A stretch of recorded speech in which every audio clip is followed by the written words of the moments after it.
And let's get this party. Oh, I thought it always bugs out whenever there's an update. Okay, we should be good now. Now there should only be one of me talking. Yeah, game capture card, check, check, check. Okay, we're good. Oof.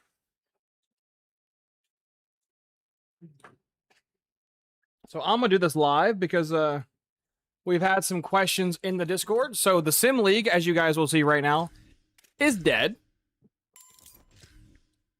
And officially the Gameplay League is dead.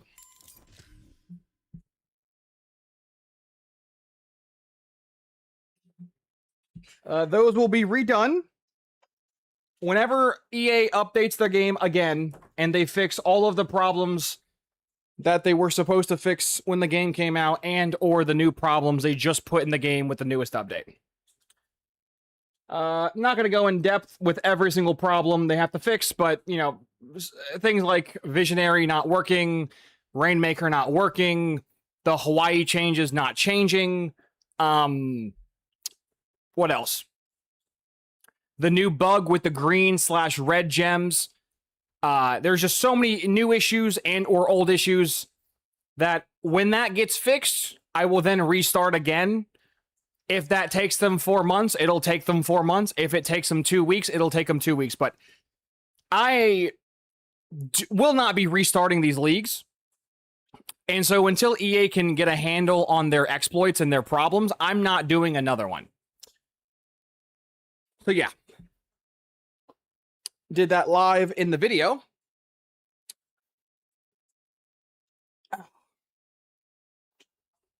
Just so you guys can see it. So there will be no more questions on the league. The league will no longer exist. Furthermore, you guys can't see it anymore. But as God as my witness and several other... Actually, you can see. I lied. You can't see. No, I undo my lie of a lie. You can see. It doesn't matter. The point is, I voted for no. The majority won the poll of restarting the redraft is yes. Also, the majority... Or no, I voted yes to restart. I voted no for the new teams. Restart did win by about 5 votes, and then the restarting, like, new teams won by about 5 votes. So, as you guys can see, I was not one of the people who voted to start, or I did vote to start over, but did not vote to change my team. However, I think we can think of it like this. It's a very fucked up analogy to make, but think of it like a practice run, basically. So,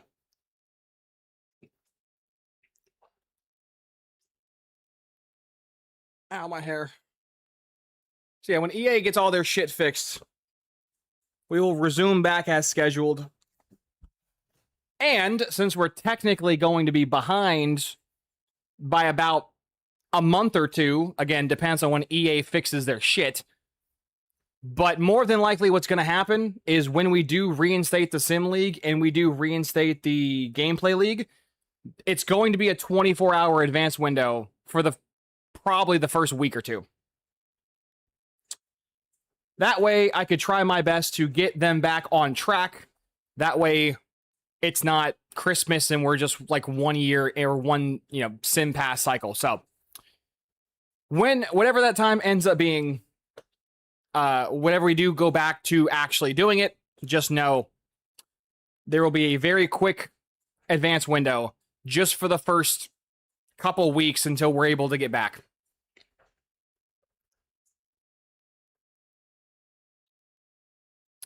Also, since the leagues are officially dead, and they shall be reborn hopefully soon, I can go ahead and remove the strike off of someone's resume. I'll do that later. But, yeah, the army fella. Actually, it wasn't army. Who was it? It doesn't matter. But either way, the one gentleman who did receive a strike, his strike will be removed because the league's no longer here, but I will not. I'm going to probably say this now, and I'm going to probably say it when we're redoing the Sim League and we're redoing the Draft League, or the Gameplay League. via the draft, and I'm going to say it when we go back to playing, but if you don't follow the rules, I'm just going to strike you. Capiche? Right? Like, if your game crashes, that sucks. You better fucking record it. I don't care if you play on an Xbox. I don't care if you play on a PlayStation. These modern consoles take 30 seconds to clip what just happened. It looks super shady if you just tell me, hey, my game crashed, give me a win. Or, hey, my game crashed, I'm going to sim it, when you give me no proof. So if you give me no proof for the crash, I'm going to presume the computer was beating your ass and you just didn't want the loss. And you'd rather risk the sim loss than the actual gameplay loss. So, read the rules. That'll be it. Okay, moving forward. Let's get to this stream. So if you didn't watch, at the very end of our previous stream, shout out to Eagle, if you know, you know. But the Eagle airdropped me some new playbooks on the offense and defensive side of the ball. Shout out my boy Joe. And last stream, at the very end, we had a pretty good year one. We won a quarterback Heisman where QB threw one pick the entire season, which was pretty sexy. And we had one bad loss to Sam Houston for reasons I can't get into. But we had one bad loss. We lost, I believe it was 17 to... It was either 17 to 14 or 17 to 20. But we had a very bad loss to Sam Houston. And then we had one close win, and I forget who the close win was, but we beat them like 27-21. The rest of our schedule was blowouts. So of the 12 games we played, 2 of them were close. The other 10 were just 40-point blowouts. We had a top 3 offense in the league, even without the playoffs, which is just hilarious that other teams got extra games compared to us, and we still outdid them offensively. And then we made the first round of the playoffs and lost, I believe, it's 7, 6, and 6. What is that? 19? Yeah, we lost a 19-14 game to Notre Dame. And if you looked at if you go back and rewatch that part of the stream, oh, you lost another close game, basically 17-14 or 19-14. That's not that bad. Notre Dame had almost 70 carries. The only reason we lost in sim was because Notre Dame literally had the ball for over 40 minutes. The average split for time of possession in these sim games is around 50-50. Very rarely will you ever see someone have more than 33, 34, 35 minutes of time of possession. Notre Dame had over 40. So even though my defense wasn't giving Notre Dame a lot of yards per attempt, their main back had almost 40 carries for like 40 yards. But it doesn't really matter if they're getting no yards on the ground. They were just getting enough first downs, and they were just milking the clock enough to win the game. And so we lost a 19-14 round 1 playoff loss. So in total, we had technically 3 games last season, 2 losses, 1 win, and all 3 of those games were quote-unquote close. But the offense did score the 2 times it had the ball. The problem is the offense didn't have the ball. So that is on me because my defense was garbage. I then showed it on stream yesterday. Literally, I had 2 D tackles on my roster, right? I had 2 D tackles. I had 1 free safety. I had 1 strong safety. I had, I think, 4 corners. Like, I'm not mad I lost to Notre Dame, and I'm not mad in the manner in which I lost because literally I didn't have a defense. So, if anything, it goes to show you that at least the offensive playbook worked because the few times my offense had the fucking ball, they still scored. It just so happened my defense was so putrid, a JV football team could run for 1,000 yards. So, we're going to go in, and I will show you the squad that we're going to be doing for this season and hop straight into the simming. So, as you guys can see, I brought this running back. I don't know how, but for 500 NIL, I somehow he returns. And, yeah, dude is a 99, almost max speed, elusiveness, hands, and IQ. Dude's going to be an absolute stud. Our QB this year is Rodney Tenuta. He is a pretty solid QB. He's a pocket passer, so we get to compare the dual threat we had last year to the pocket passer this year. He's pretty solid. He is absolute garbage throw on the run, but he should never be throwing on the run. He should get tokens during the year to upgrade his last couple stats in accuracy. And then next year, we should have Emeka Okoro, who just looks insane. And then the year afterwards, we should have Timmy Ferrario all tuned up. So we've got 3 QBs lined up for the next 3 sim seasons. Good back 1, good back 2, and then a bunch of fillers. We're going to have to probably recruit some running backs this year because our backfield is garbage. 85 overall fullback because in the North Dakota State playbook, they use their fullback. We are no longer using that playbook. So this guy is a relic of a time that no longer exists, but I think it's cool that he's here. So we're going to keep using him until he graduates, and hopefully I can turn him into a draft pick. Be cool because of a visionary if I can convert him into a first-round pick. It'd be very cool. Receivers, we have a 95 overall super stud. Ignore his catch in traffic. That's pretty bad, but he's pretty good everywhere else. Good speed, good juking. Just has no catch in traffic or spec catch, but has max stamina and everything else. A good number 2, a good number 3, and lots of good backup and depth down the road for future seasons. Okay, tight ends. Almost 90 plus for every lineman on the board but our center, which is pretty cool. Edge, we have a 92 edge followed by an 85. So last year, one of our big problems was D-line depth. We just didn't have any D linemen. Literally, I had 2 D tackles, 2 defensive ends. That was it. So this year, I have 4 left ends, I have 4 right ends, and I have a bunch of D tackles. So hopefully we don't get absolutely ran on this year like we did last year. Also, last year, our linebackers were doo-doo. I think our highest overall linebacker was an 81 or an 80. This year, I have an 87 overall Sam, I have an 88 overall Mike, and an 85 overall Will, with high to mid 80s as the backups. Corners, very good. That's kind of the big gist is we got more corners, thankfully, so depth there should not be a problem. Safety, we don't really have any depth there at safeties. I have one really good one and then a pretty crappy backups, but we can fix that stuff later on. Kicker, punter, you guys know the drill. 9 likes on the stream. Appreciate y'all. Let's see what you guys were saying. Shout out Cast Iron, first member of the fam in chat. I appreciate you, big dog. How you doing? Shout out House. Hell yeah. Shout out Matthews. Shout out Carver. Shout out Grind. How y'all doing?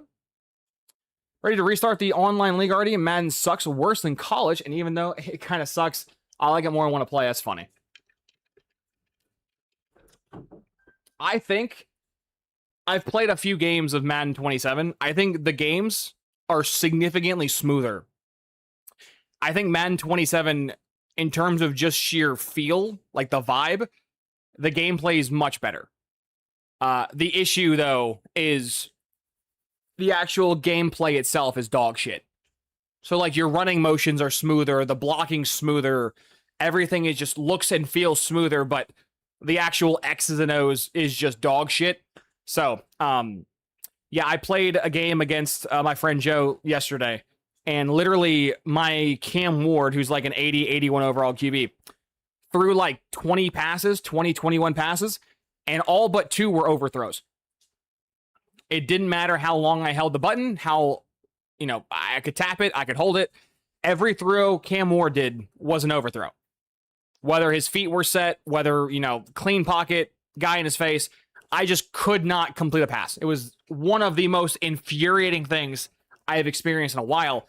And same thing for his QB, though. His QB was hilariously overthrowing and underthrowing stuff. So I don't know why EA does what they do, but they just make playing quarterback and or throwing the ball a nightmare because your QB just plays like dog shit. So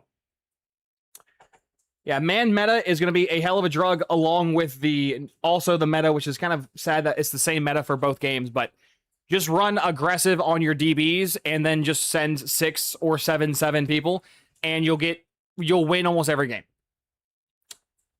It's really bad that basically if your opponent tries to pass the ball, you can just blitz them enough to where if they hold onto the ball for too long, they will get sacked. If they try to scramble or, buy time, their QB doesn't have enough throw power to throw the ball deep down the field.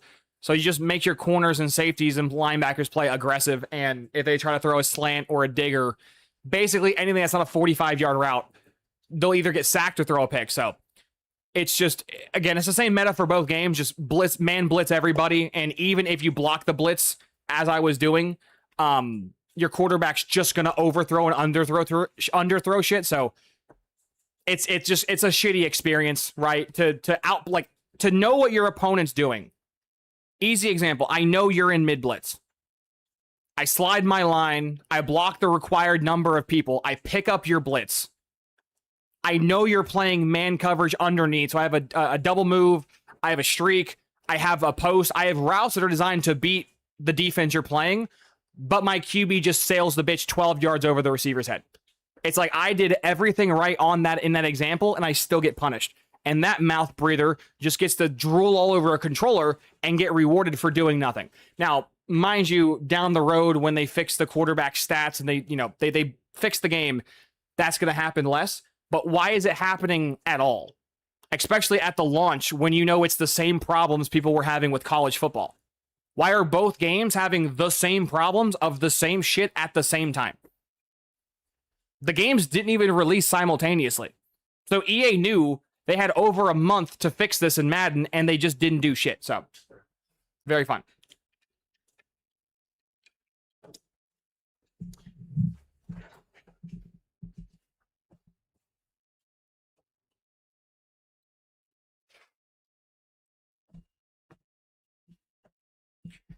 Ooh, the other really funny thing, chat, I'm going to tell you real quick is I got to cover the screen because I got to do some playbook changes. Because you guys know I got to keep this shit top secret hushity hush. But I will also, aside from the gameplay I played, I also did some sim stuff. And one of the biggest problems I had with Madden last year was that there were so many monotonous, tedious tasks you have to perform. It makes simulating a boring basic bitch between practice and training camp and you know, it's so much shit where it's not designed for people to simulate. It's designed for, you know, that one or two guys who hop down for like an hour a week to play the game. They play one or two computer games and they call it a week. It's not made for people who actually play the game a lot. And with the new contract changes they did, re-signing your players has now become 10 to 15 times slower than it used to be. So it's just another 30 to 45 minutes of your life you're going to have to spend every single season of every rebuild you do, because it's horrible. So awful. Awful, awful, awful.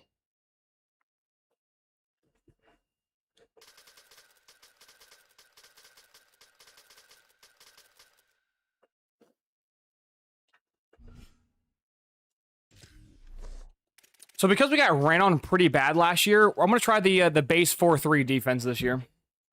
See if that does or doesn't help.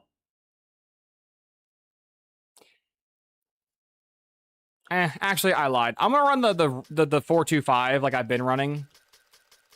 But if we have another season in which we lose a game because we got ran on for 70 carries, I'm going to change up. But that might be the only counter to this offense, is just run the ball 1,000 times to stop your offense from ever being on the field to score. We'll see. We will see. Me too, Carver. Me too.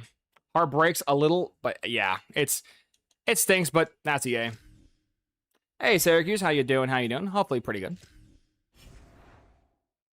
I'm so over that nonsense with throws. Well, the irony, Carver, is that the excuse EA gave us for overthrows in this game is that, well, you got to have overthrows because they're in college, right? These guys aren't paid professionals yet. So how can you, want perfection from high school and college kids? But like in Madden, it has the same problems. They're just hilariously overthrowing shit. So it's like even the paid professionals can't complete a 5-yard out route because there's just an overthrow. Even paid professionals can't complete a streak that's wide open by 15 yards. So whether you're talking about the professionals, the high school kids, or the college kids, no one can complete the same fucking pass, which is like, oh, really? Really? You don't say. It's like, yeah, it's funny how it works. Funny how it works.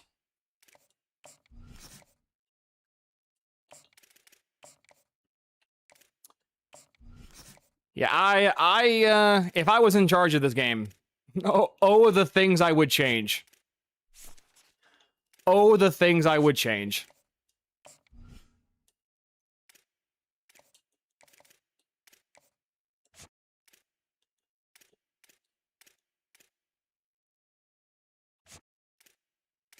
I am not exaggerating when I tell you that the changes I would make to this game would make the competitive average guys, I guess I really can't have the two, would make the average player not happy, but it would make any even semi-competitive person ecstatic. Like, I think it's fine overthrowing a wide open dude against the computer because the computer needs the help.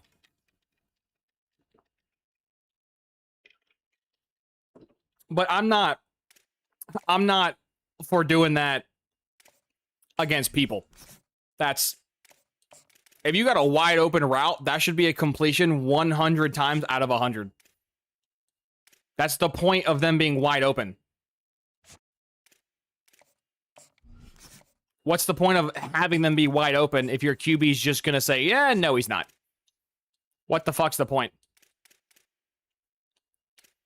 What the fuck is the point?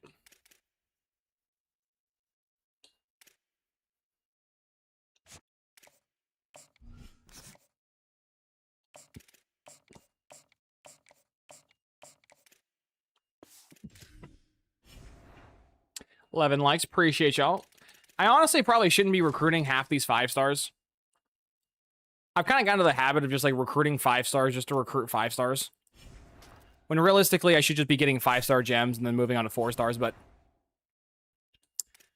we'll see.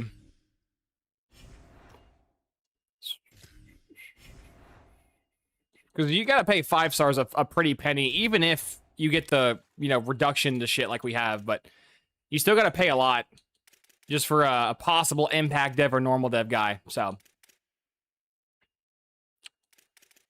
For the most part, 4-star gems, worth your money. 5-star gems, worth your money. Non-5-star gems, results may vary. Like running back, dude, there's so many running backs, I don't really need a 5-star one.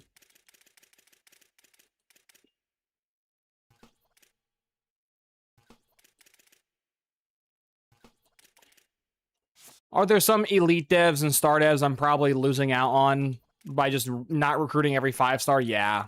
But like, I don't care. I don't care about the 1 or 2 good guys I'm losing when I can just go get 15 other, you know, guys of the same skill.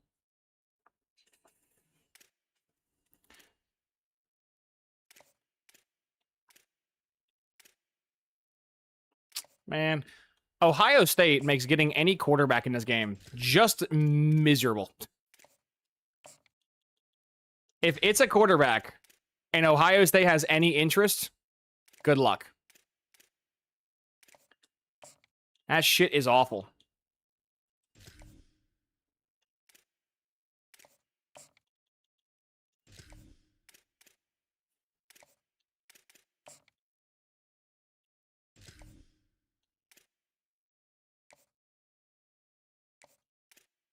And maybe this is just a bit of anecdotal evidence, but I swear that like every QB Ohio State pursues, I swear they're always in one of their pipelines. I swear that, like, if it's a good QB, Ohio State has a pipeline for them. I have never seen a good QB not spawn in a state that they just don't have a pipeline for. So it's a uphill battle, literally off rip.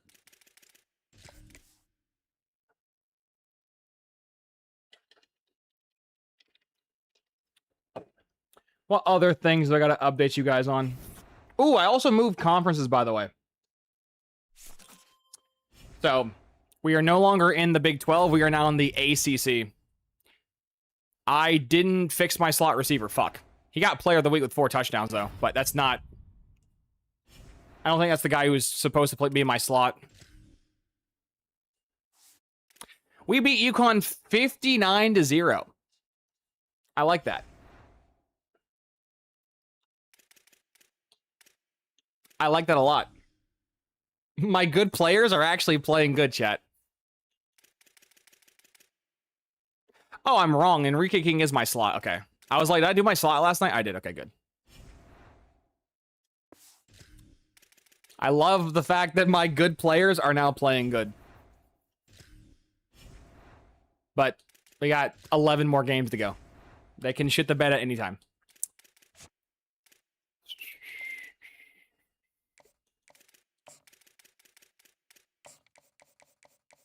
I think it's that.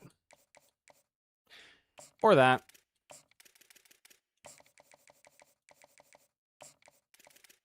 And as you guys could probably guess, chat, I was supposed to go and watch some video last night about someone talking to me about something I did in one of my videos, and I forgot, so. Yeah, I know. But you said you'd watch it. I did. And in that moment, I was going to. But you see, I got off my stream, I ate some food, and my ass went to bed. I'll get to it eventually, and if I don't, oh well. It is what it is, man.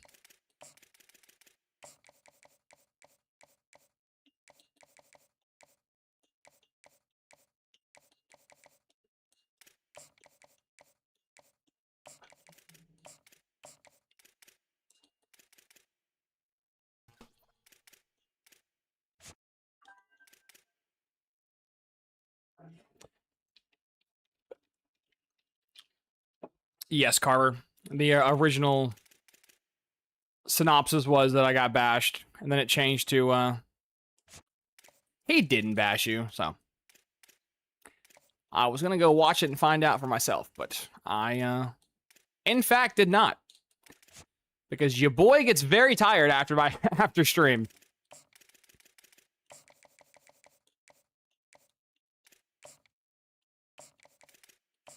I think House said specifically that, he said, and I quote, my math was wrong in the video, or something like that, so. That's intriguing.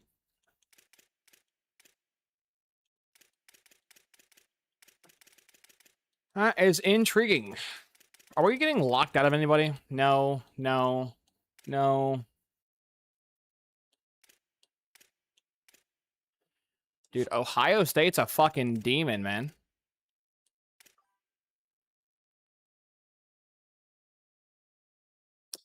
It's funny he found out what you did day one with the MVP plus perks. What did I do day one? I'm confused. Wait, what? You mean like Rainmaker? Oh, you suck.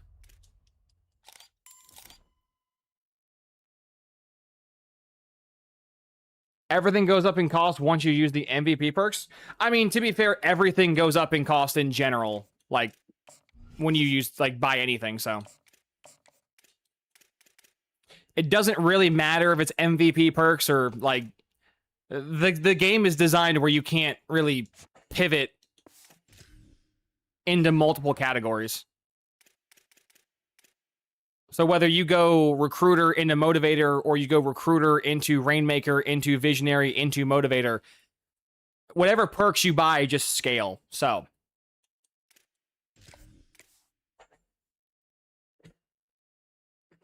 which I think is a shitty part of this game. I don't think buying into a category should be like hundreds of tokens. That's crazy. Hey, we're 2-0. Oh no, we beat Virginia 45-6. Damn, my QB threw a pick. Brother, why are you throwing a pick? Brother, why are you scrambling, my guy? You got like 70 speed. What are we doing?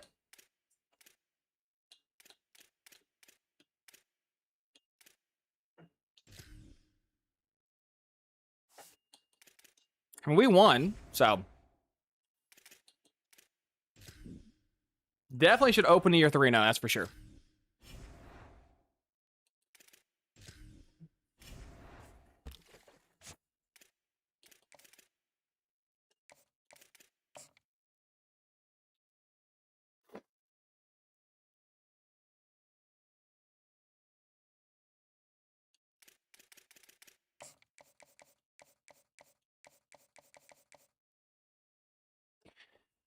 You can get more before you get Rainmaker. I mean, it doesn't really matter though.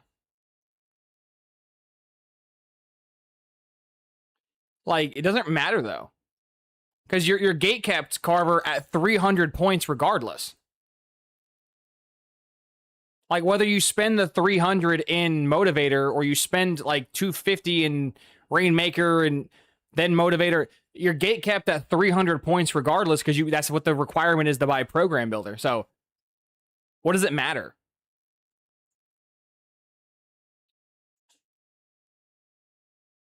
Like, there's a hard limit to how fast you could go. You have to spend, I think, 300 to get Program Builder, and I think, what, 350 for CEO? So, like, where you spend the points doesn't matter. You have to spend it to get it. Also, in that coach, and I include this in the video, that was only a 15-year save file. If I kept going, I would have had like 200 more coach points by the end of the save file. But, like, what's the point?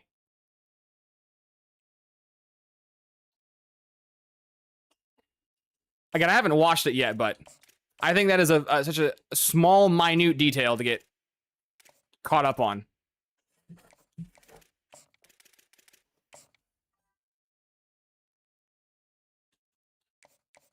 Like, last year it did matter.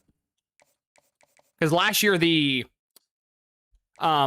when you purchase shit, purchasing the perk also counted as points spent in the category. So last year it kind of mattered, or last year it didn't really matter as much because, you know, you have to spend X amount of points anyways. But this year, the perks or the points you spend buying a category no longer count for points spent in the category. So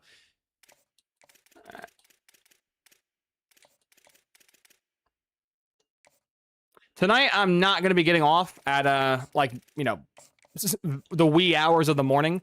I should be done with the stream by, like, 9:30. So I should be cognitively aware enough tonight when I get off the stream to go watch the video. Hopefully. Or I may still forget. We'll see.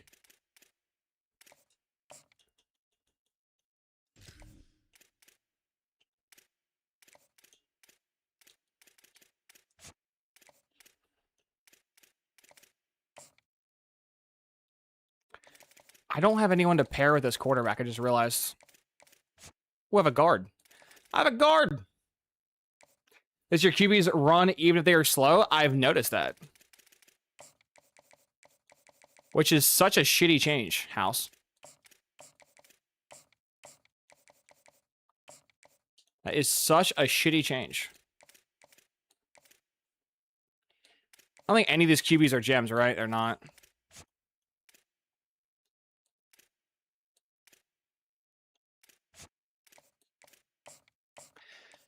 God darn it, I forgot. I'm so... this game is just a good game. This game is a very good game. I forgot that guards don't pair with QBs. Even though if you look on the screen, it says it does, but it do not. Fuck.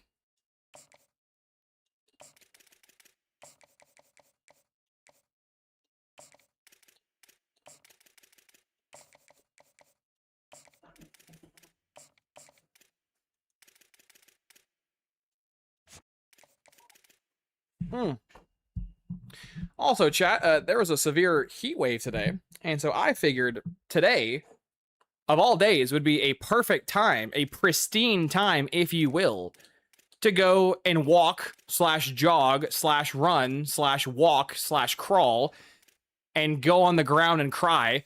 A lot of different physical activities, one could say, in a heat wave, and I did today, and that shit was very hot. Other funny thing is, God is a very funny man. Midway through walking, I was like, I don't really know if I want to go walking today. And then, like, probably 10 minutes into me sweating my ass off, it rains.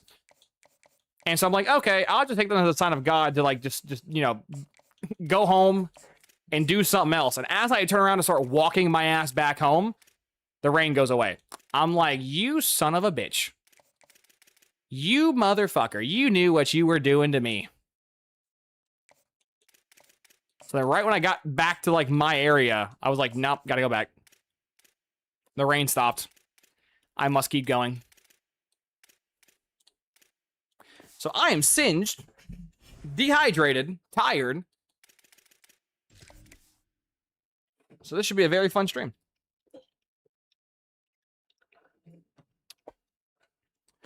Carver, oh, I'm with you on this. Is why I said just enjoy the game. Lol, you don't have to min-max everything. Well, like, that's the irony, though, Carver's. I don't think he's actually min-maxing. Like, okay, so the analogy I would give is, like, if it goes A, B, C, the start is A, the end is C, A, B, C is fine. But if you just do A, C and skip the B, the start and the ending is the exact same place. So, like, I don't even think you're actually min-maxing. I think you're just wasting your own time. But back-to-back-to-back blowouts, 45-7. Not bad.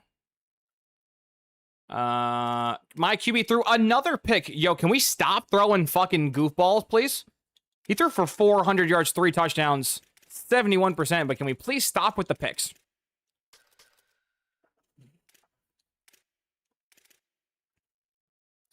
My RB1 got dick on the ground, by the way. Awful game, but... Is the Heisman open? Ooh, the Heisman watch is open. Who's number 1 currently on the Heisman watch? None of my players. That's good. Good. 14 likes. Appreciate y'all. See, Miami's going to be the first real game we play all year against a real opponent with a real playbook, so this should be fun. Because if we blow out Miami, then we know this shit's goated.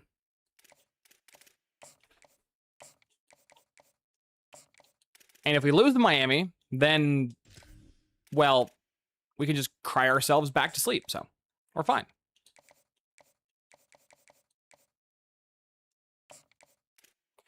I know you guys see all those staff points in the top left of this, or right of the screen when I began the year. I didn't spend my points because both of my coordinators got to get re-signed, so... Unfortunately, even though I have 2,000 staff points available, I actually can't use those 2,000 staff points because I need to re-sign my staff, so... Go me!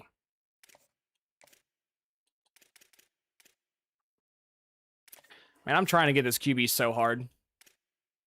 But I just don't have the available pairings and yada, yada, yada. Also, for some reason, Ohio State pulled off, which is weird.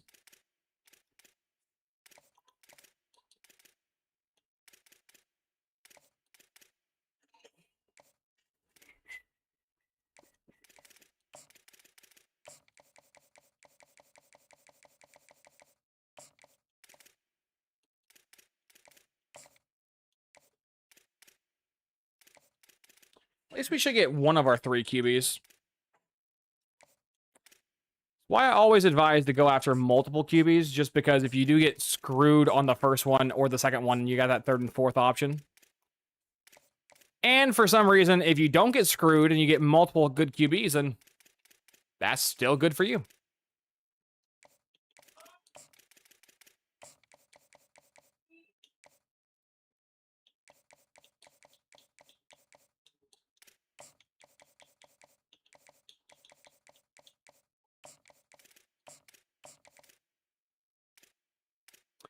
I kind of probably need to cut the cord on a few guys.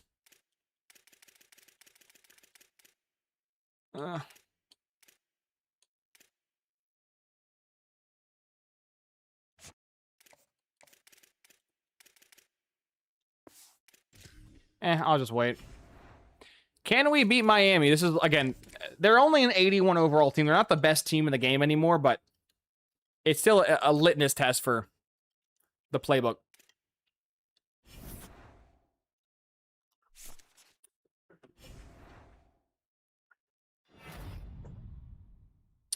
Well, my receiver popped off. That's good. And we won. Sweet.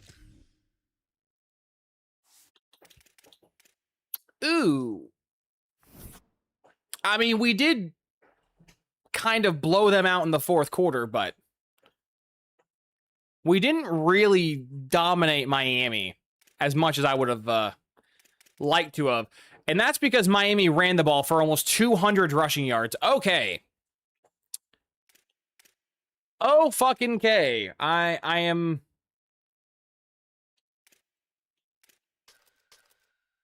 I don't want to change the defensive playbook, but I think I have to change the defensive playbook. Because Miami almost just beat me because they ran the ball a lot. Hey, Will, appreciate the sub. Not sure if you're watching the stream or my videos after the fact, but either way, appreciate you, Will. But yeah, we almost just lost to Miami because of rushing yards again. We got ran on into oblivion. Luckily, though, we you know, held out when we had to. But maybe the only counter to this team is just run the ball.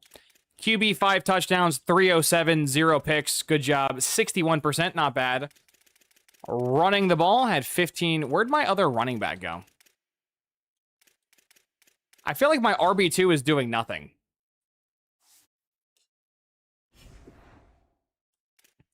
Is my third down back also the same thing as my power back? It's not.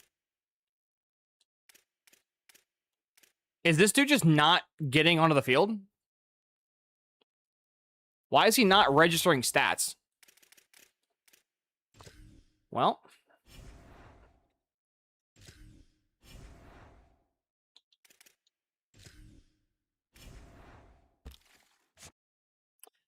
Again, luckily for us, we did win, so that's something. But kind of scary.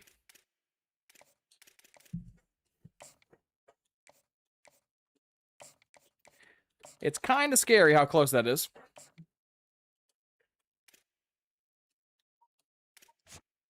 Holy shit, we overtook on the QB.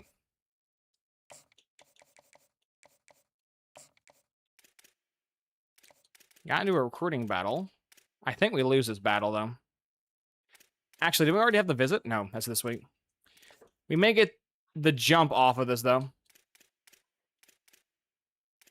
Which would be kind of cool.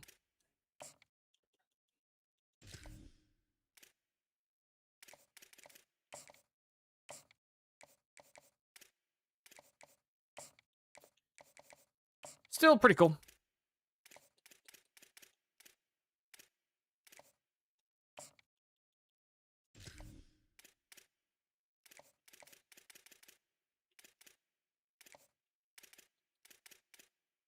Yo, USC, can we not, like, do that to me, please, for this guard?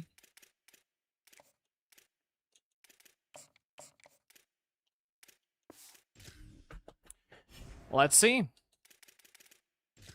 Can we keep the offense going? Also, my batteries are dead, so let's go swap those. But, considering this playbook only really ever has a chance to lose if you don't give the offense the ball, the 4-3 defense might actually be meta for this offensive playbook.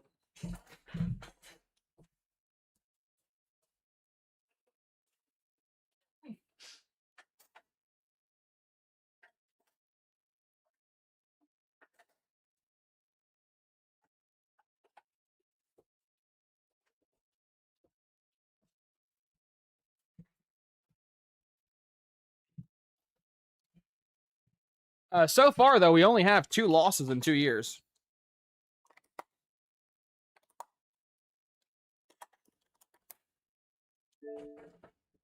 Got a verbal. That's nice. And a hard commit. Sweet.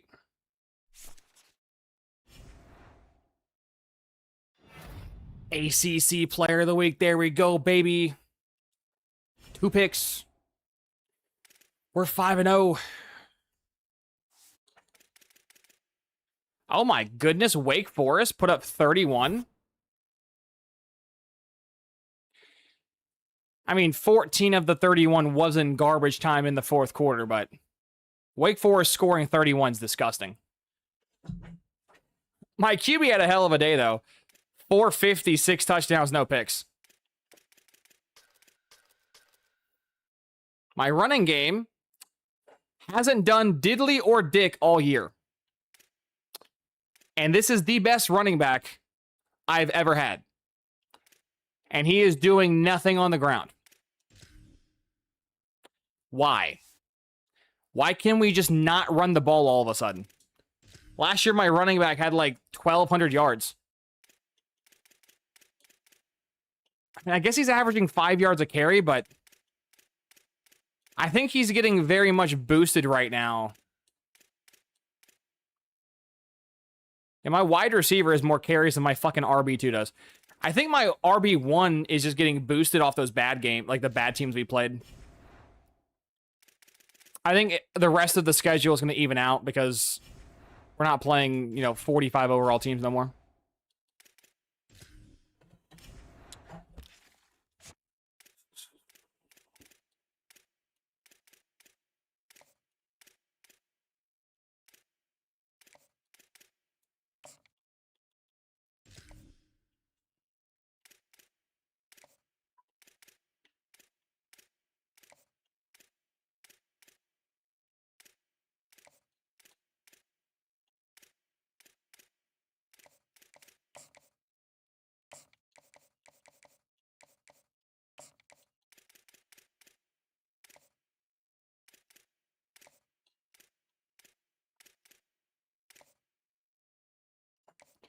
Because we finally got our first commit to, we got some hours freed up now.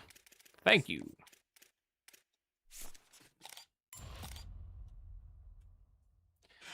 That should be all the centers and guards. Let's go and try to loot back for some tackles.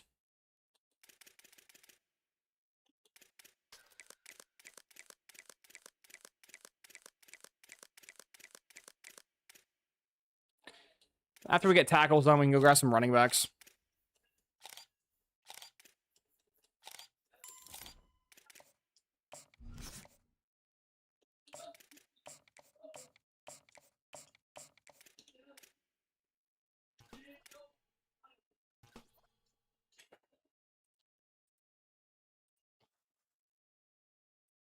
Let's go.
Got the QB.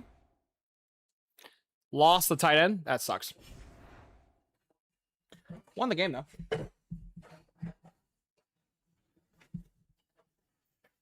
From my chair. This fucking mat.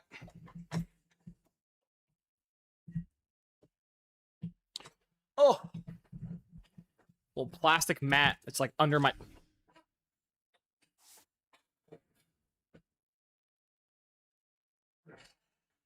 Oh, that's why. Do I fix it now? Yeah. Chat, give me one moment. I gotta fix my mat.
Okay, problem fixed for now. Oh, till I inevitably kick the damn thing back out of place and rinse repeat. Okay, Syracuse 52 to 21. Don't like how bad the defense is, but the offense is scoring pretty well. 344, not bad. Hey, finally my RB did something. Holy shit, 15 for 201 touchdown. Finally. Hey, my RB2 also got some carries. Again, finally. Took him long enough.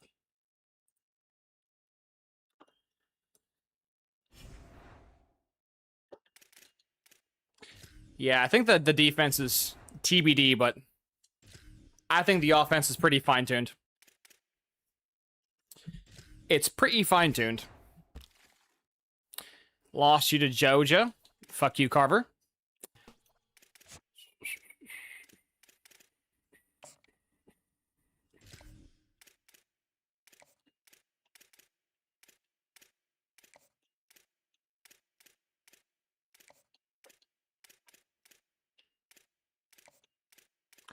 There's no way USC's gonna hop in here, right? There's just no shot. They're so far behind. Fuck off, man.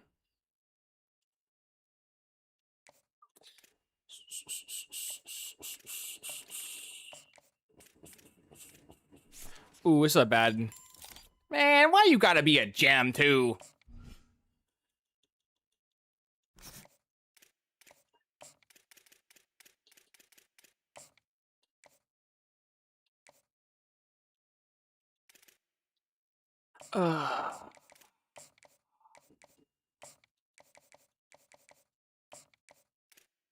I could totally jump up top 3.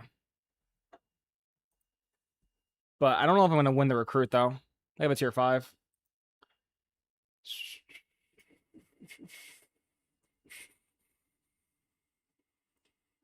I really hate seeing these 4-star and 5-star gems after I can't go after them. It's very annoying.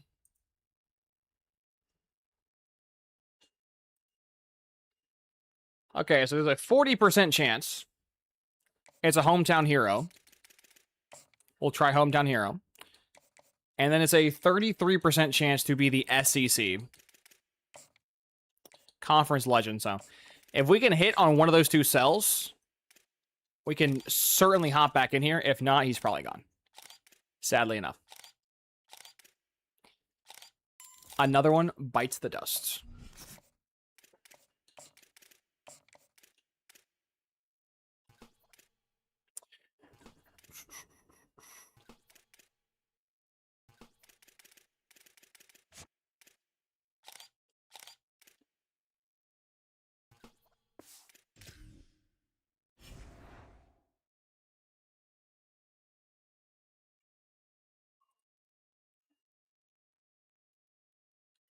2-4 Duke.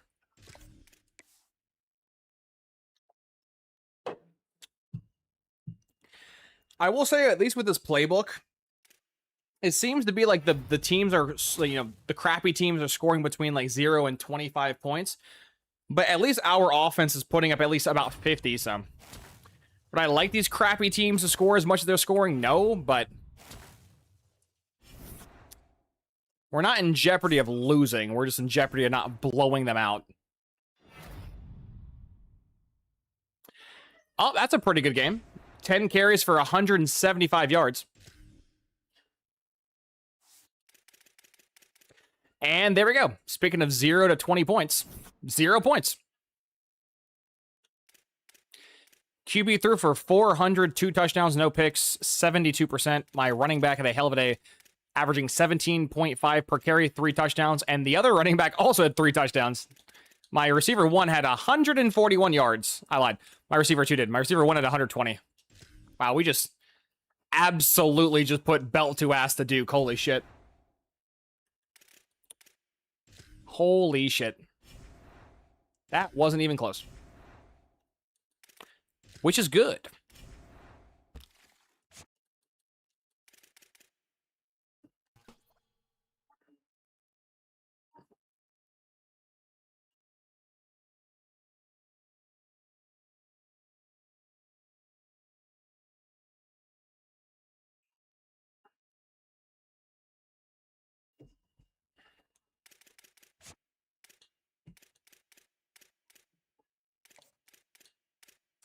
Damn, even after the visit, we just couldn't jump A&M. That hurts my soul.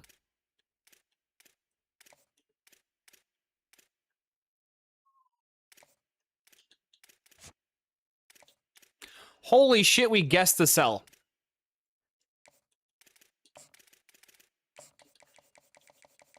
I'm offering max money.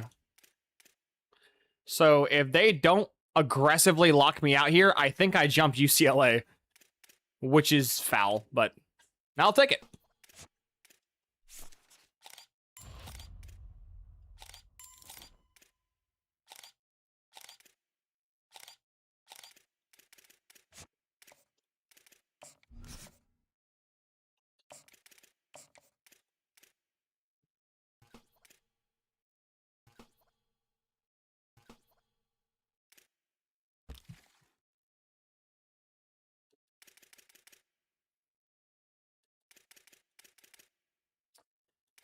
There's probably a lot of running backs left. Running back's always, like, one of the last ones to go. There is 21 of these guys left. Please don't be good. Thank God. He's good, though.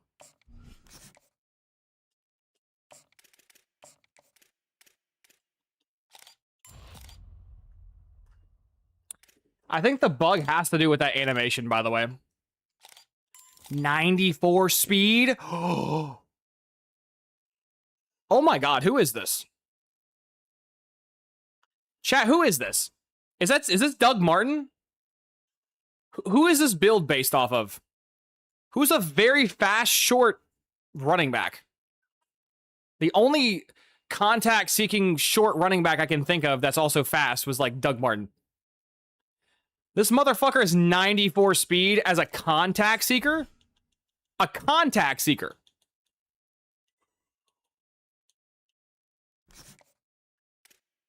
That is insane.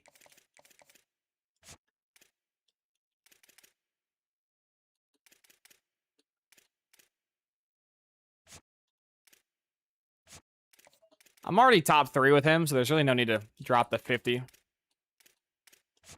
But you...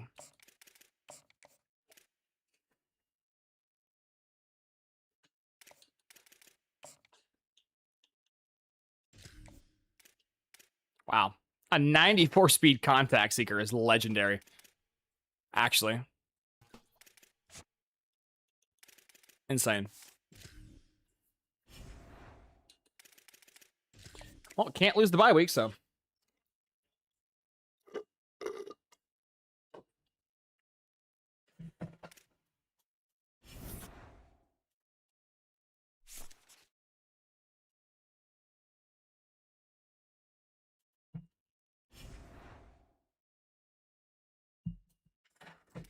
7-0, baby.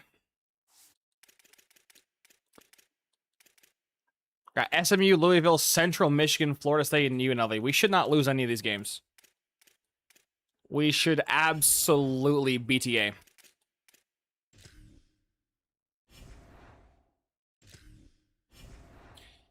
Has my QB played enough to get that final upgrade to his accuracies? Let's go find out. 7. I don't think 7's enough. I think he needs 10. Yeah, he needs 10. He's close, though.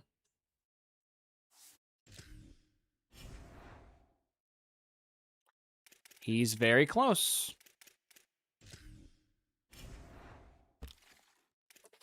We tried. That's kind of why I don't mind giving some guys a little too much money. It's not very financially responsible, but we have so much money that... Like, example, this gentleman, I'm going to up to just 3 stars just to get him a little more happy.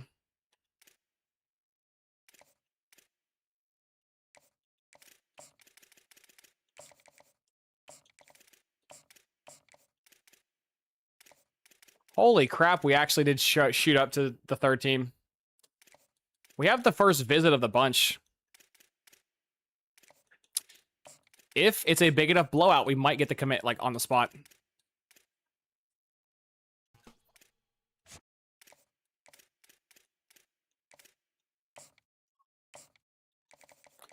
Once PT, that's fine. Give some good PT. Actually, where's the calculator at? Let's go do the exact math here.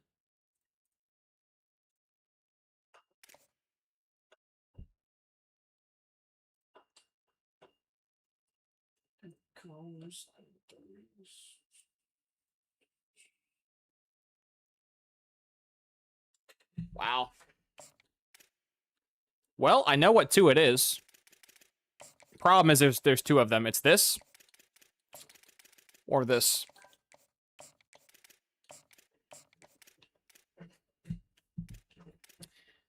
That's the crappy part, but 2 backs is not bad.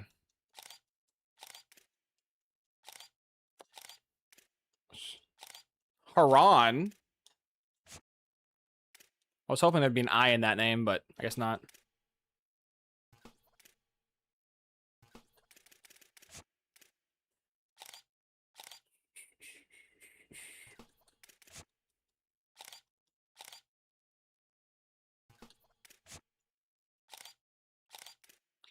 There have been some actually insane north-south blockers this cycle. Holy shit. Am I locked out of anybody? No.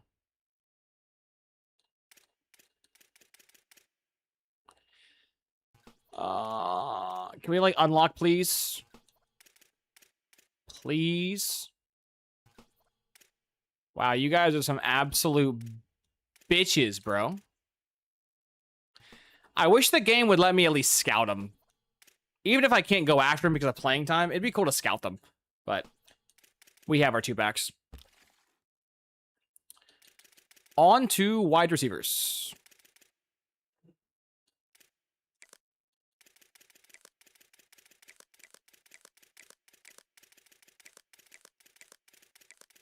Considering we're in an offense that actually utilizes receivers now, these guys are probably a higher priority, but... The thing about it is receivers are always the practical option, but running backs are like just the fun option. Having a fun, good back on your team is just so much fun.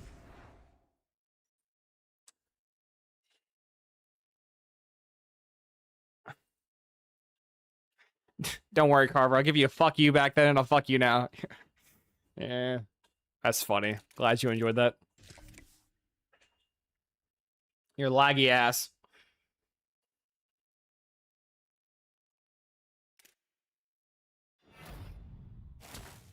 More hard commits. 2 hard commits. Yes. Yes. Yes. 8-0. Yes. Yes. 41-8. Not bad. QB played good. My RB1 actually played good. My QB still... Stop scrambling, homie!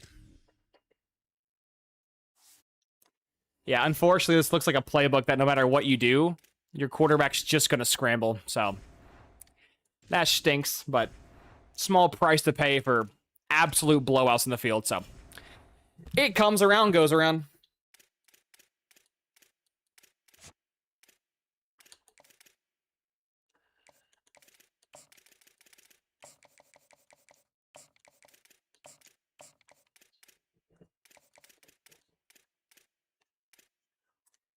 I tried, man.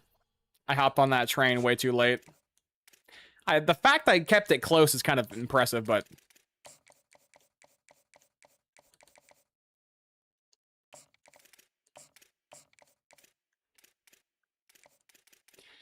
Ooh. That's really bad for me. That means we missed, like, the 90% chance. So it has to be that, don't it? We're gonna jump Miami eventually. This may take a while.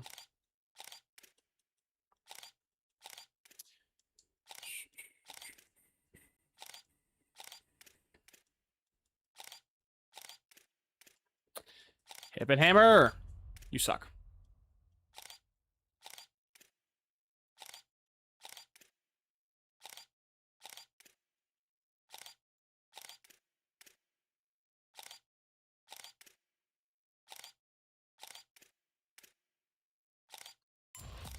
Oh my goodness, you suck. Not the 85 speed receiver, bro. Why do you gotta be good? You're 85 speed. I also didn't notice I have the extra hours unlocked for wide receivers. Oh.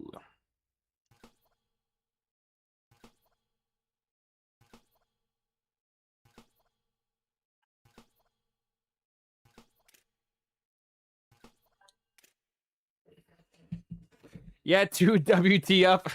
Hey, Brown. Appreciate you, big dog. What's up, man? Just chilling. Chilling after a very long day with the humidity. That may result in some third-degree burns. Possibly. We'll see. Have all the games in menu sim? Yes. Sam, we're kind of going ham right now. We jumped from the Big 12 to the ACC, and we're just mostly stomping ass. Had a one close game, and that was because the CPU ran the ball a lot with Miami, but aside from that one Miami game, ooh, and Louisville. We almost lost Louisville. Because the D gave up 7... see, so this is the thing, right? Is I don't know if there's a defensive playbook or a defensive aggression in this game to stop stupid shit like this. We had Louisville practically scoreless through 3 quarters of this game. And then, bam, they whip out 17 points in the 4th quarter and make the game so much closer than what it needed to be. That's disgusting. I mean, luckily we still won the game, but also my QB threw 2 fucking picks? How are you throwing picks, dog? Never mind. I see why the game got close in the 4th quarter. Did my fucking QB throw 2 4th quarter picks? I think he did. That's terrible. What is wrong with you, man? Why are we throwing picks at all? Like, you're a good quarterback with good stats. What are we doing?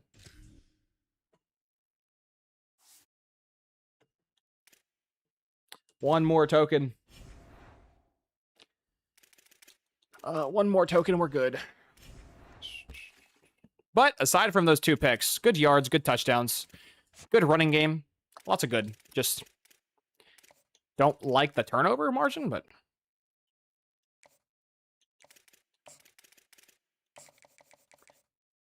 I think that's just this game, though.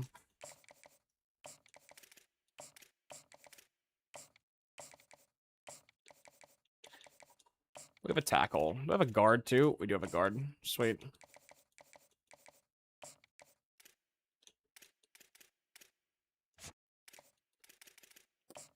Bama, you can't strong arm me, man.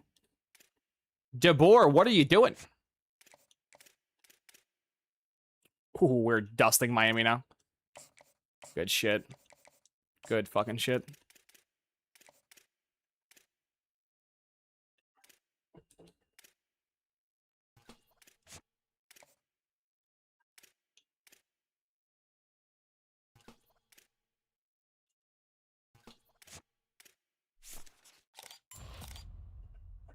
Ew.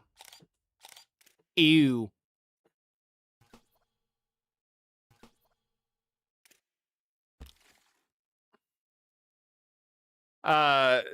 Yes. Sam, I cannot wait to disclose the information to you guys. Just need more testing. I learned with the previous playbooks. I can't just give info because you guys go crazy. Then you fuck it up and reflects poorly on me, and I'm not doing all that, so.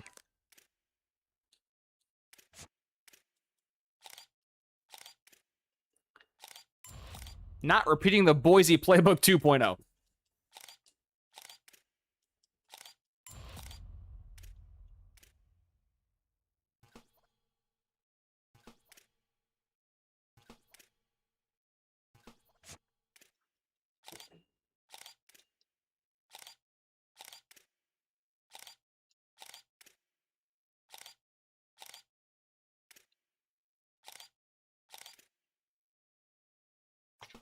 Texas Tech offense, aggressive 69, JK. My educated guess for now. Well, it's certainly an educated guess, that's for sure.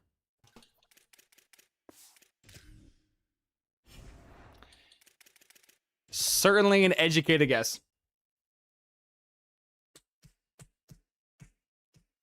I just can't wait for EA to nerf it because did that shit with Ohio State and Georgia last year, so.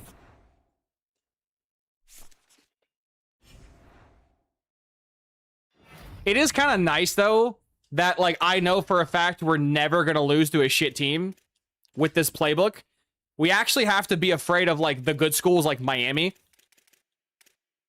Right? Like, Central Michigan beat the fuck out of them. SMU beat the fuck out of them. Duke beat the fuck out of them. Syracuse is solid now.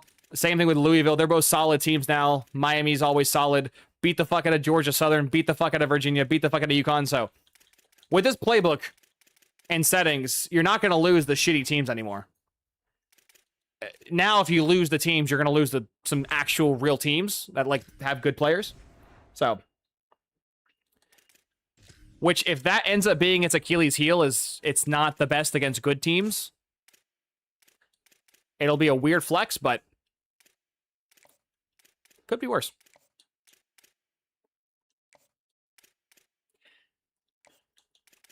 It also looks like after doing 2 sim seasons with this playbook that the run game is its biggest op. If the other team just stops you from having the football, you just lose.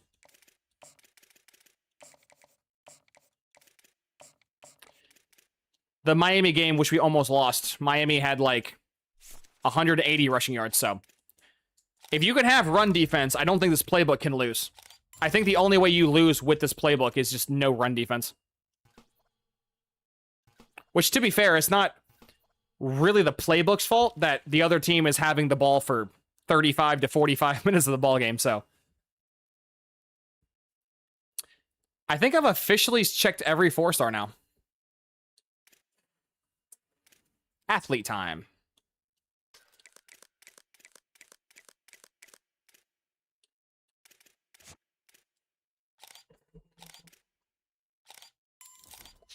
This is why we always check the athletes. Shit like this. He's probably not playing QB for me. I have a pretty stacked QB room at the moment, but he has speed. Ooh. Same thing for this fella.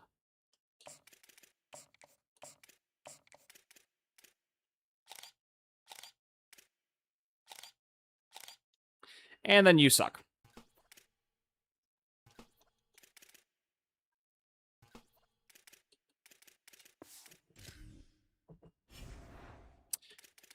Florida State. What you got, man? What you got, Florida State? Also, Mike QB would have won the Heisman this year, like last year, but unfortunately, he's thrown several picks in back-to-back.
11-0, nice.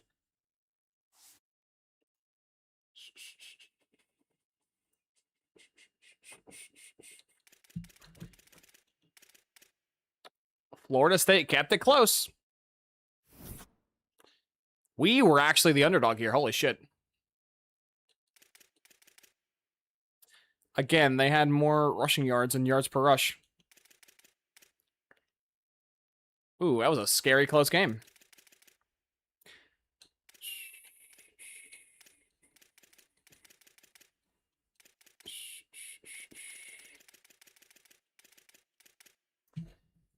Damn. Yeah, that 4-3 defense. The 4-3 might be a requirement for this. But we won.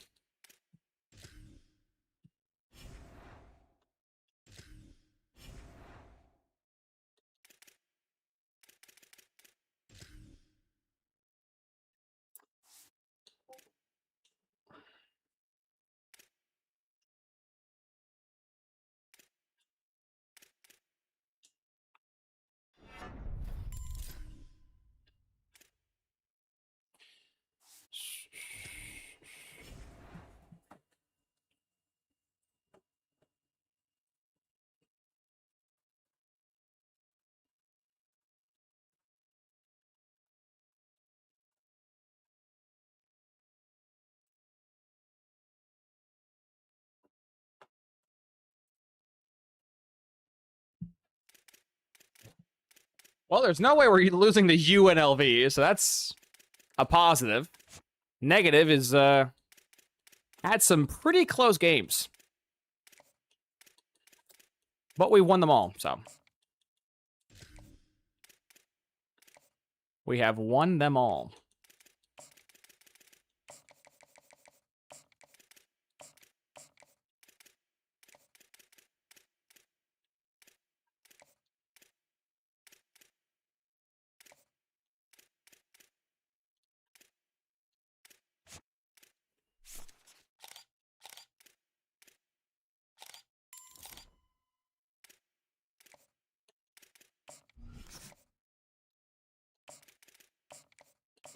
My coordinators are finally buying the perks with extra hours, so they were already valuable. Now they're significantly more valuable. Must retain at all costs. Well, let's go butcher UNLV to walk our way to a conference championship.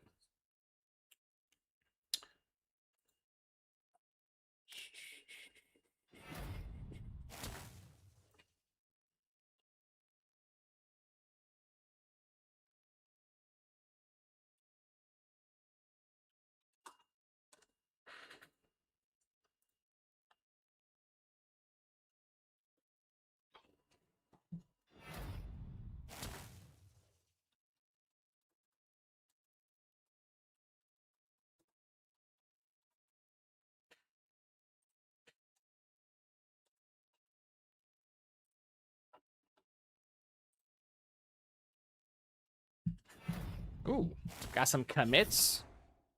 Love it. Give me my W's, man. ACC Player of the Week with faux tutties? The receiver really doesn't get that many yards, I've noticed with this playbook. But the receiver gets a shitload of catches. I definitely think in terms of like just receiver stats, Boise's is better, but...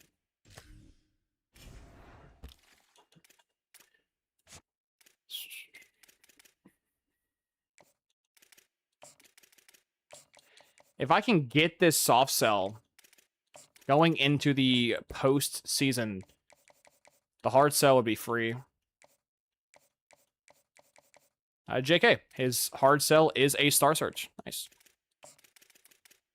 Love that, EA. Thank you very much, Electronic Arts.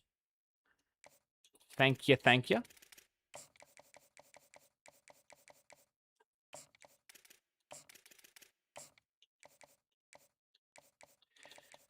Is there anything else that can be? I don't think it can. Oh, I lied. There's always one more. There is always one fucking more. If you make me whip out the checkbook, LSU, I will. I'm not against throwing more money at these kids. Money is nothing but a concept for me. This is... My people got them deep pockets, man.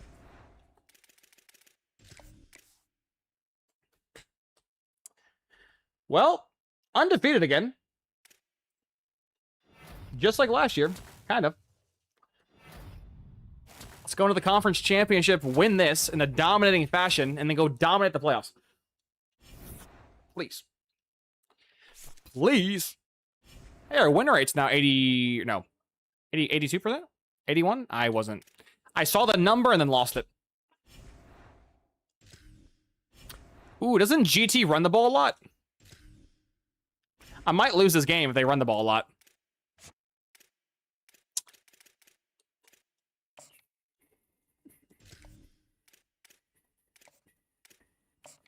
I think GT does have a very running-heavy playbook. Oh, no.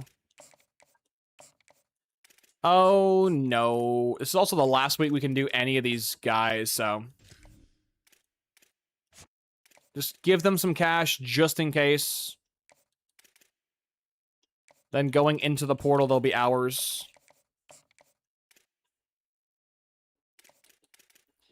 He probably doesn't need money, but it's 30 bucks. We can sacrifice 30 doubloons.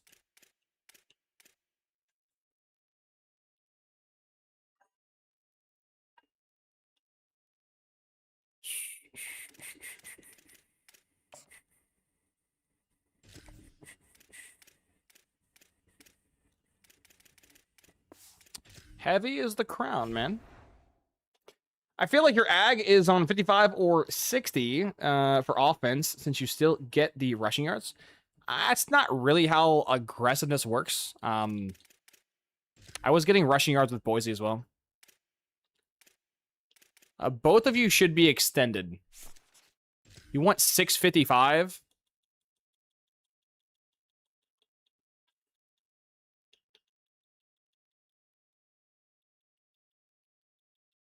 I'll give you literally a max offer. The aggressiveness covered doesn't just make you stop running the ball. You still run the ball. Go back and look at the Boise streams. We had Boise backs crack 1,000 yards.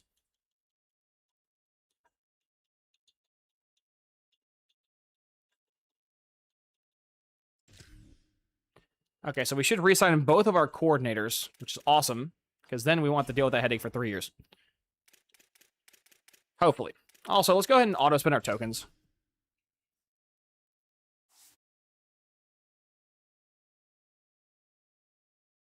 That sucks, Austin. That stinks. Why'd you restart? Was it because the visionary shit? That's insane. We almost had enough tokens to get 1 extra speed upgrade mid-season. Holy shit.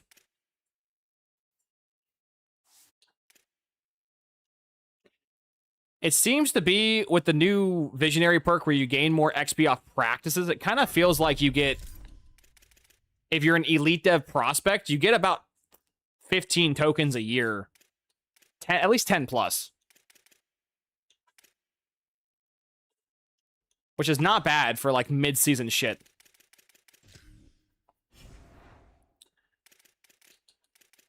Okay, we got our coordinators re-signed. We have, a few points left. Oh, I can't. Those are 40. Well, if Georgia Tech runs the ball all over us, we're going to lose this game. Notre Dame did that to us. Miami did that to us. And Florida State did that to us, so. It's the same way we lose every time. It's just they run the ball too much. If they don't run the ball, though, we win the game.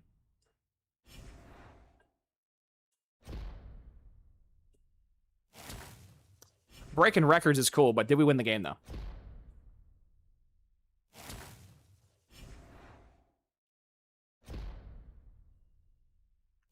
We did win the game. Nice.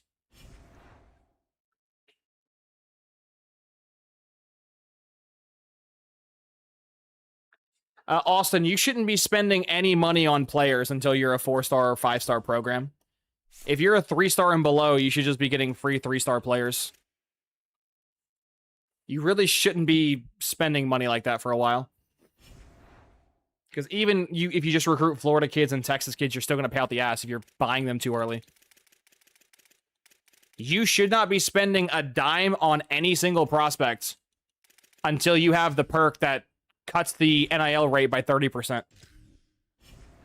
Once you have that 30% NIL cut, it makes them a significantly more attainable for your school. If you're rushing it with a 3-star program for 4 and 5 stars, you're going to bankrupt yourself.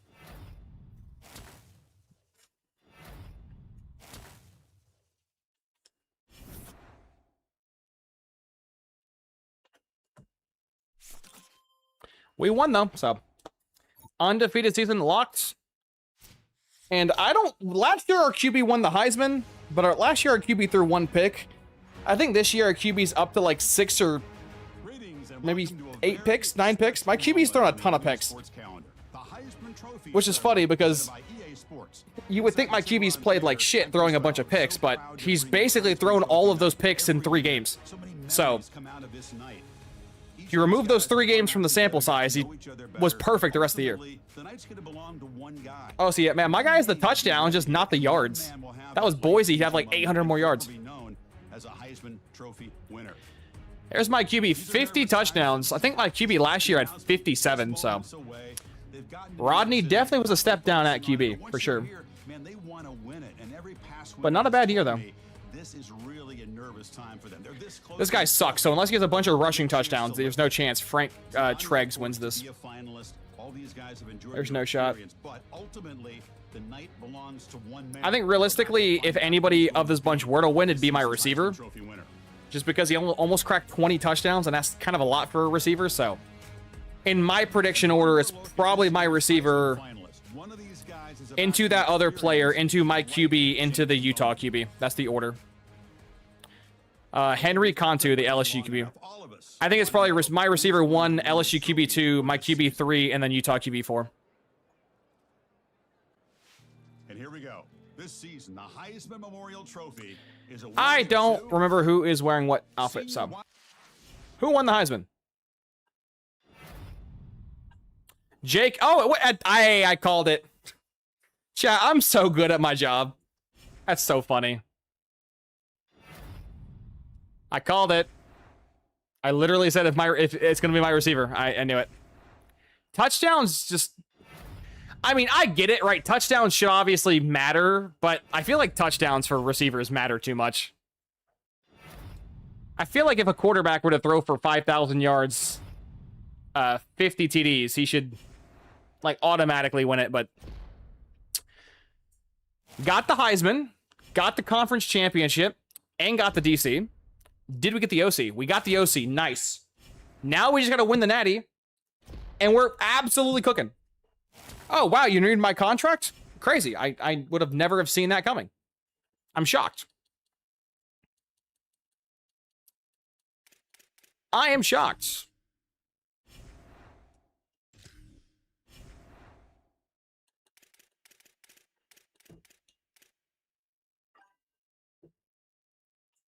I want to see a Heisman for O and D. Dude, I would love it if you can get Heismans in this game for defensive players, but I don't think you're allowed to. Because last year I had a D lineman crack 50 sacks in the season, and I didn't get a Heisman, so I don't think the game is coded to even let that happen. Well, Ole Miss is a hell of a playbook to get round one, that's for sure. They're 7-2, but they are a hell of a team. There's Nebraska, Notre Dame. Let's go look at our... If we win this game, I'll go look at our bracket, because last year we got one and done by Notre Dame, and I don't want that to happen this year, so... Let's go out there and not choke a playoff game. Hey, we won. Sweet. We did the winning thing for once.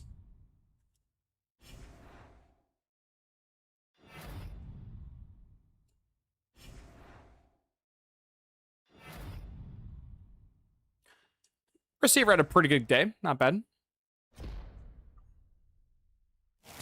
The single season record broken. Oh, nice. Joe Burrow who? Single season record broken again. Also, Joe Burrow who? The Peach Bowl winner. Let's go. Gonna play fucking Utah again? Oh, I don't like that. Oh, that was last year. Last year we played Utah tough. Why did it show GT? It's not the game I clicked on. I clicked on Ole Miss. Dude, look at our defense. Okay, see, this is the shit I'm referring to, by the way. Like, I don't remember the other game that we had this happen to, but this is like the third or fourth time we've pretty much held a team scoreless, and then miraculously in the fourth quarter, they just put up garbage time touchdowns to make the score look closer. Realistically, the score to this game should be 0-37 or 0-31. You know what? I'll give them those 3 points. Realistically, the score to this game should be 31-3. We should have beat the fuck out of them, but they scored twice in garbage time. QB not bad. 350, 3 touchdowns, no picks. Running back, not the best. QB had 9 scrambles. Don't like that, but whatever. My RB2 also had nothing. My RB2 sucked. He sucked all year. Maybe contact seekers just don't work in this mystery playbook. Maybe the redacted playbook only works with East-West playmakers.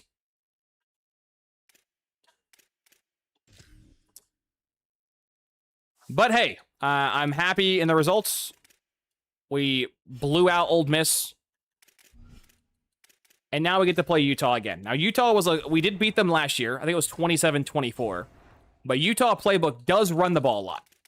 So that is kind of our weakness. It's our Achilles heel, is any team that just spams the run. That prevents me from getting the ball in offense, which ultimately prevents me from scoring. So I'm not going to change my defensive playbook. But if we lose this game, 1, I'll be annoyed. But 2, the run game let us down. Their run game. Let's go see them. We lost. Damn. Damn. If we would have won, we would have had over 2,000 XP. 1790 is not a win XP, I think. I think the win's 2K. Receiver had a good game, though. Unless we did win, and, like, we just got less XP. He broke more records, which is cool. But I think a win is 2K and a loss is 1,200.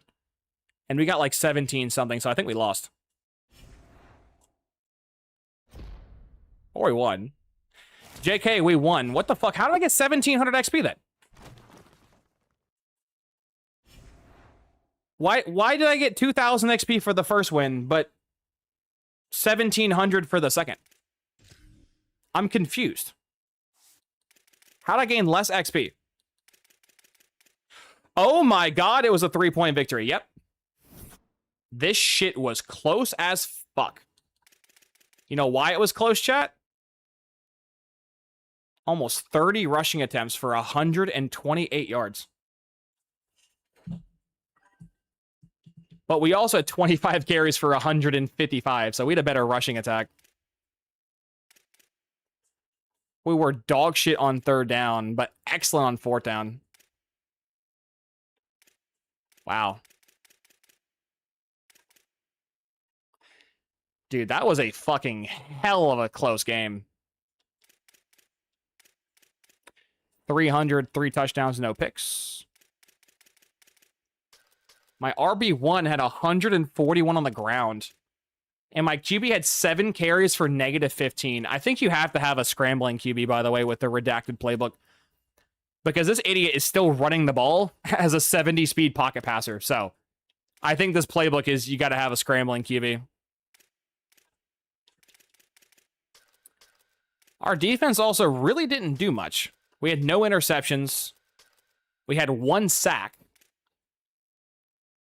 Yeah, our defense really didn't do much. We also missed a field goal. JK got blocked. We had 1 field goal blocked.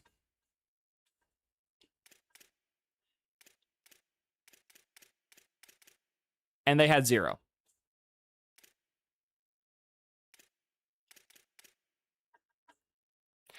Yeah, they gotta, like, nerf the block field goal percent. This is kind of ridiculous how often field goals get blocked. In Sim. I guess if you look at it from the perspective that obviously we'll never know because I don't think EA records the stat. But if they did block that field goal and return it for 6, that would make the game significantly closer. Now, I don't think there's a way of checking that stat.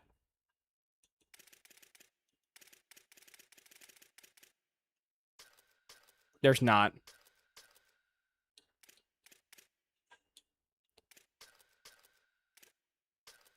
Because if you do this in real life, if you go to fantasy football, it'd count for the defense.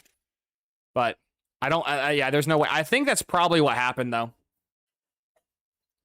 I think they blocked my kick and returned it for 7, I think. So rather than me going up by 6, I had a -4-point differential. That stinks. Close game, but we still won. We live to die another day. I have not tested the playbooks in Slow Sim, Carver. We'll do that later. But we made the natty. Also, I'm pretty sure Nebraska runs the ball a shit ton. Which is scaring me. Where's Nebraska?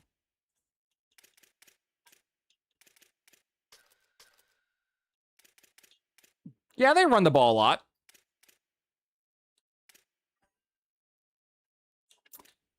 They run the ball a lot. Well, I'm not changing shit now, but let's do we win the natty? I believe we just did for 14k XP.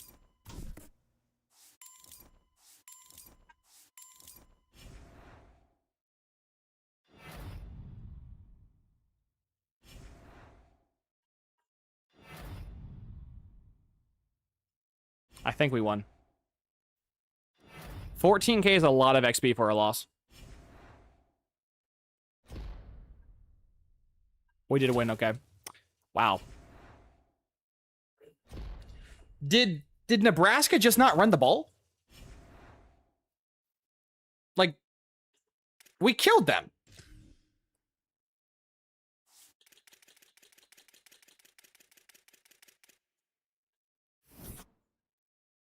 My defense held them scoreless the entire second half.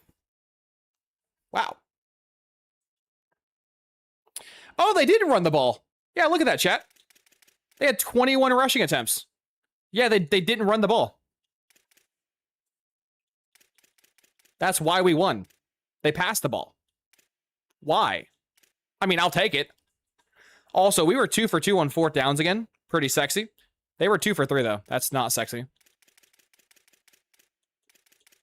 Yeah, I don't really understand what happened in this sim, but Nebraska, which is primarily a running playbook, they didn't run the ball. And because Nebraska didn't run the ball, that meant our offense could actually get the ball back and actually score, which meant we were never losing the game.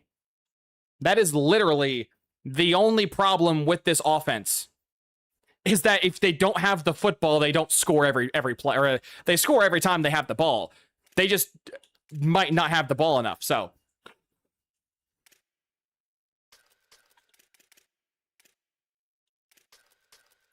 dude, we gave up no sacks. I'm gonna repeat myself for the kids in the back of the classroom. We gave up 0 sacks, and my QB still ran the ball 9 times. I have a pocket passing, unmobile QB, and this motherfucker ran the ball 9 times with 0 sacks. Ugh.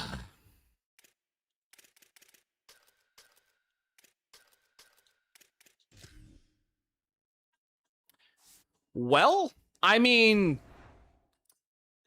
analytically speaking, we have 2 losses in 2 years. We have now 1 natty in 2 years, and now 2 Heisman in 2 years. So them are some pretty good numbers, if I do say so myself.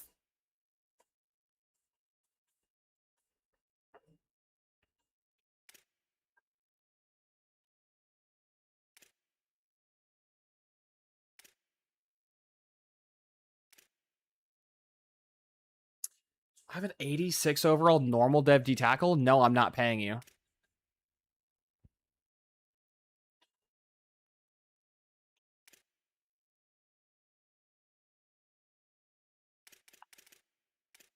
This contact seeker kind of blows, but wait, why are you leaving to champ contender? We just won the fucking natty. What do you mean champ contender?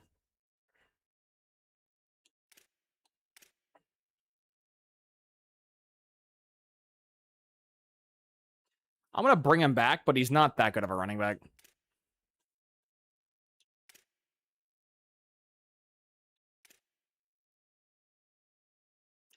He has to come back. He's my QB of the future. He has to come back.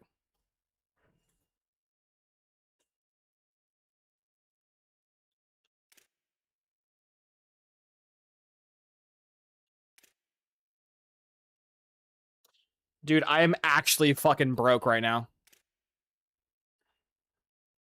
I am not joking. I'm literally broke.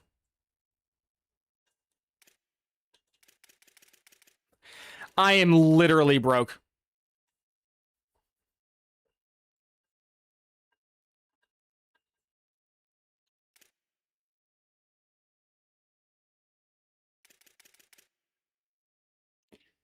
This QB can leave. I'm not signing him back. Same thing for this corner. I would love this corner to come back, but I'm not spending 270 on a corner. That's ridiculous.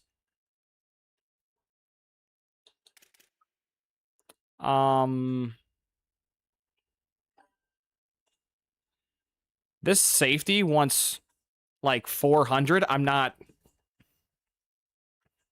paying that. The price you pay for success? Nah, it's the price I pay for having fucking visionary, bro. The price you pay for having a perk in the game. Crazy. You know, they can leave.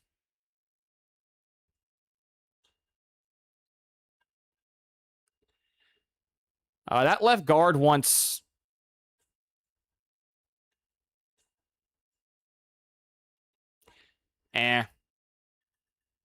I can recruit O lineman pretty well.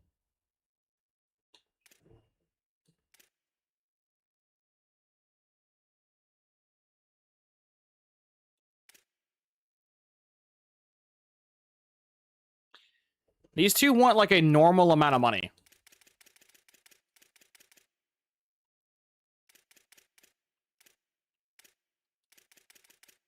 Yeah, I'm content with that. Those two want a steal from underclass. I'm not doing that. I'm not doing that. That's levels of cheese I'm not gonna go to, but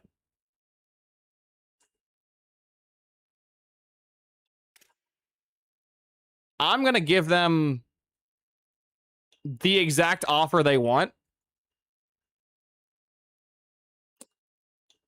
And if they come back, they come back.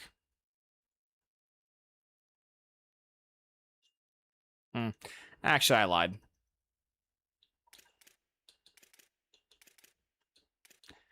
I'll give those three the offers they want, but...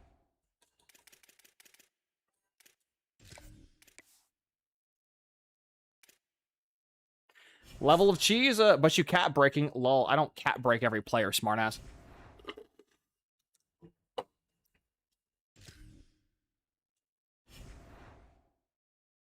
I cap break maybe 5 guys a rebuild.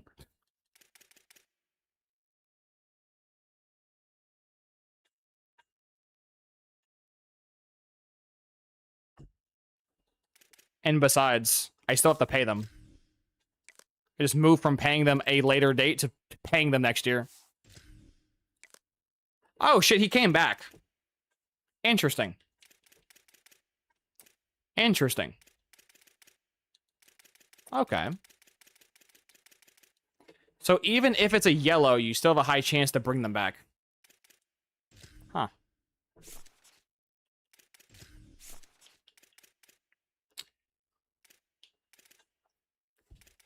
I guess we can start on QBs now.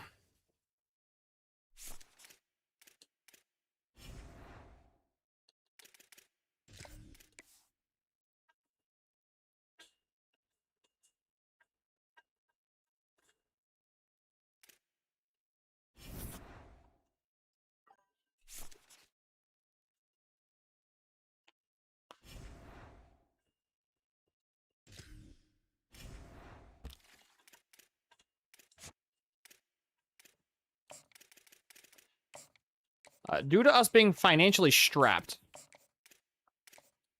there is virtually no reason to use this portal. Are we a 5-star? We're still a 4-star? Are you fucking kidding me?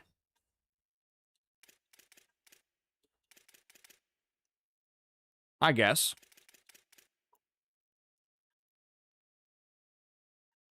I guess.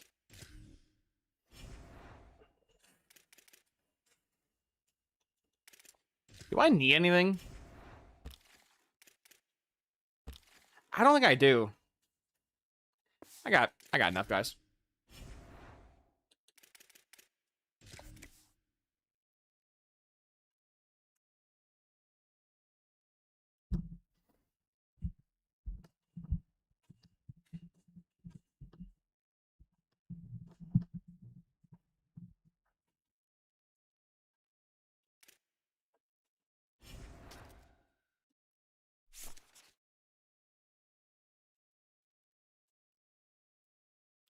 Finish the season with a school career win rate over 60%? Ooh.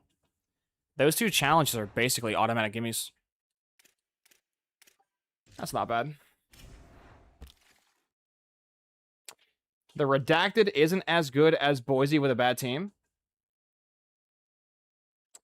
Well, Jones, we just completed the holy trifecta of winning the conference championship, the Heisman, and the Natty. So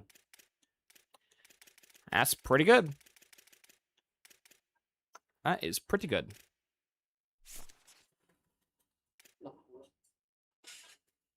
Yeah, my entire class was $1,800. Damn. What a cheap class.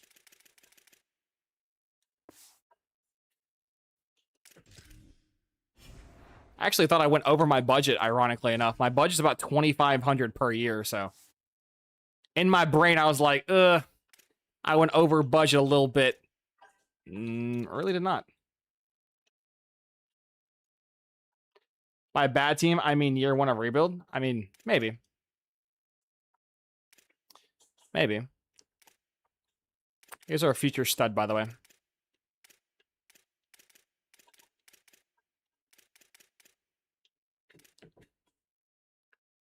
Our future stud.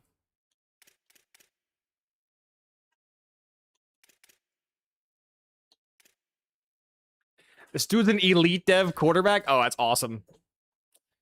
Awesome, awesome, awesome. Let's go. He's impact, and impact. Okay, well, these dual threats can... Good lord, his skill caps are fucking terrible. Well, these two aren't playing QB, that's for sure.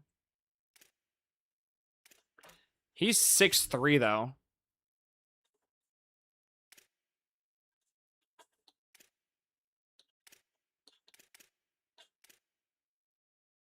I mean, I'm sure he can play a decent DB. His base stats are going to be putrid, but...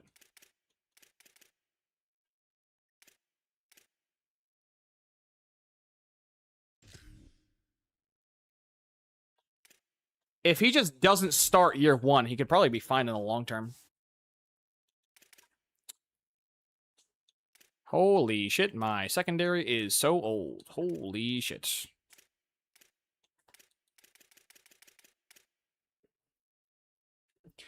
Where am I moving this Elite Dev Agile lineman?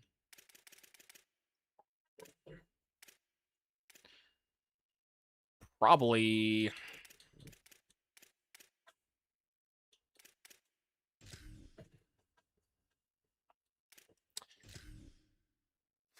left tackle.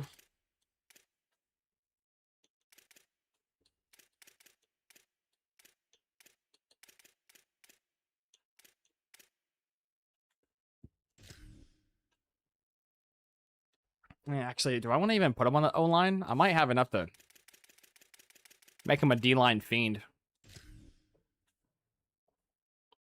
Nope, he's playing the O-line.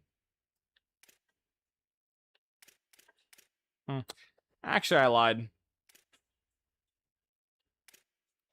He can definitely play a D-tackle. That's for sure.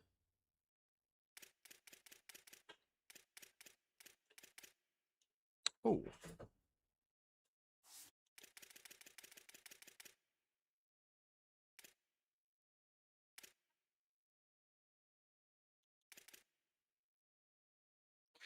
I mean, he's not unbelievably slow.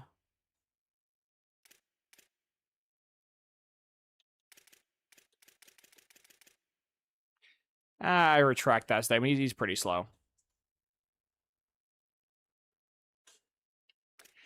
Yeah, but he's elite dev, though. I'm actually going to throw him at left edge. Just because I feel like he has a lot more potential on the D-line than O-line. Need a backup left guard and a backup center.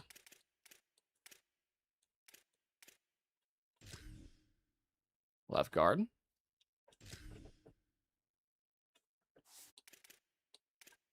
Center.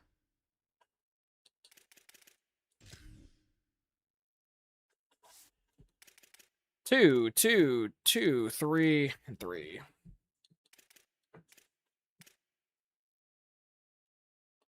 Ba, da, da, da, da, da, da, da, da, da, da, da, da.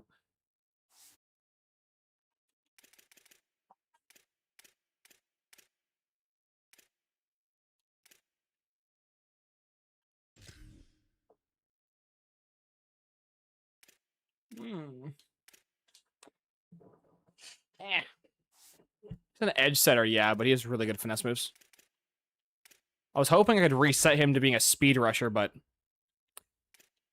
I guess his speed's not high enough, which sucks.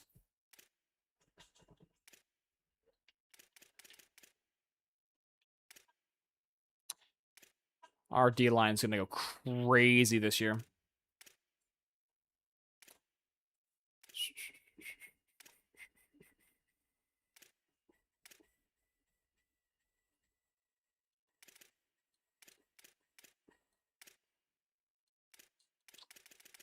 I'm tempted to move some of these corners around.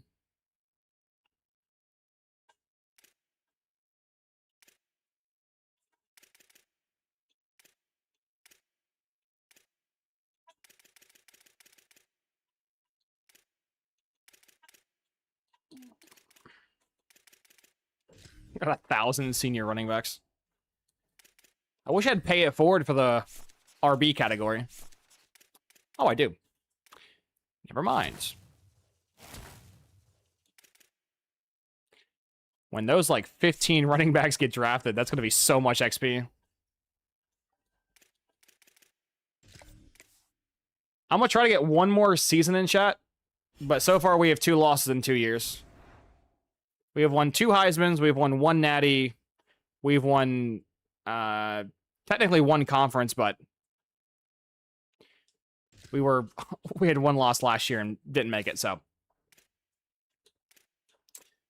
Certainly not a bad start. No, Cameron, we're still testing the sauce from the last stream.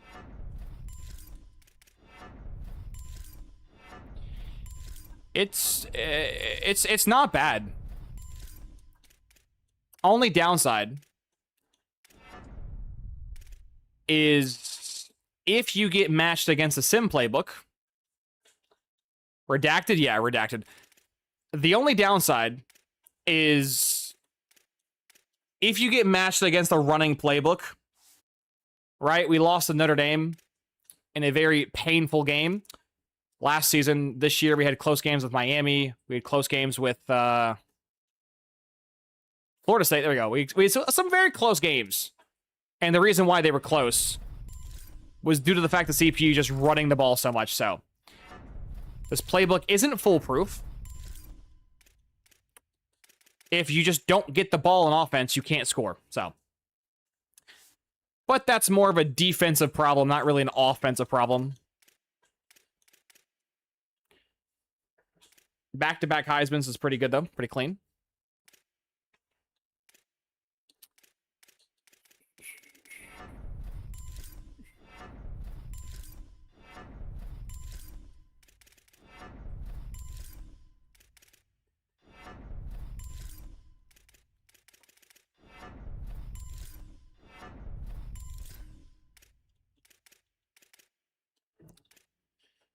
I think the defense does got to get worked on, though. There has to be a defensive playbook that works regardless of aggro. Because we're not like, we're, mostly beating teams by wide margins, but there is that semi-close game every now and then.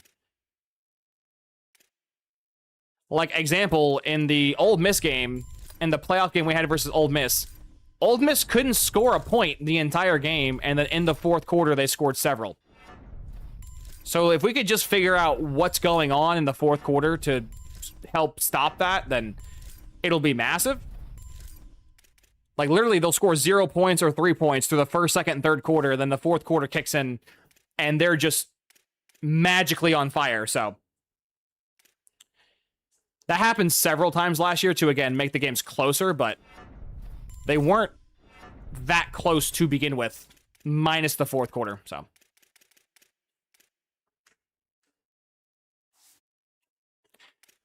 Also, our running back last year was a 99 everything back, so we're going to have a massive decline in our run game this year, which will be interesting to see how much that does or doesn't matter.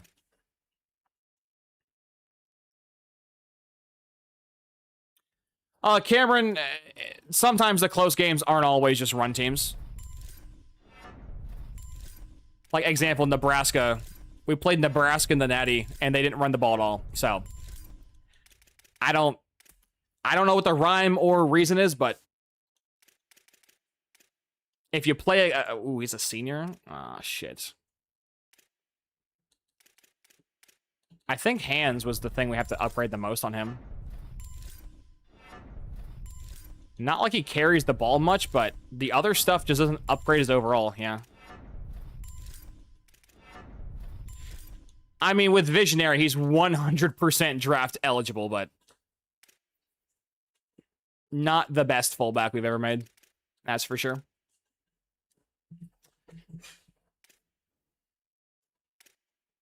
But yeah, the guys randomly scoring in the fourth quarter, that's not running teams. The running teams keep it close the entire game. Ooh. Ooh, I thought the catching would do more. That was bad.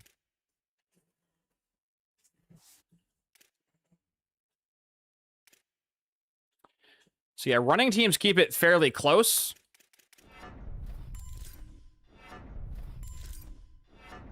But when you're not getting screwed by the running game, it's just random fourth quarter pop-offs. And those are the scariest ones. The fourth quarter pop-offs are terrifying. Because you don't want to pull a Falcons and have them give up 30 points in the fourth quarter and lose that shit. Because that shit's ass.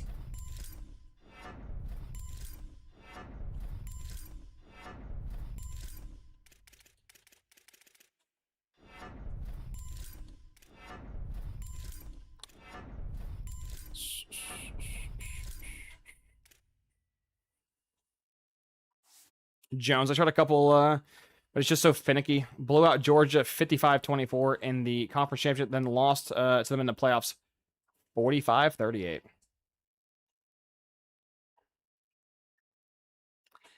Yeah. Can you check, Jones, very quickly, with that thing you just said? Were you the home team in the conference championship, or was Georgia the home team?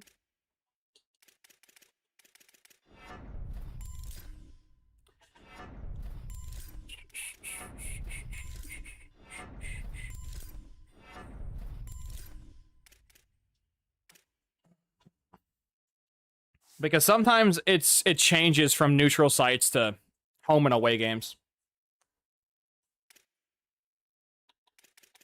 Which is annoying.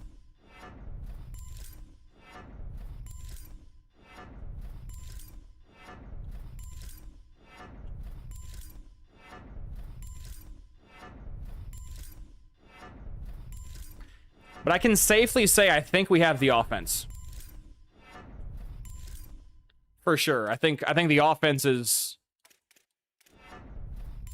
down pat. It's just now we got to get the defense to actually play a complete 4 quarters game. Which may not be possible. That may be a task that one cannot fix. For conference champ, for both of them.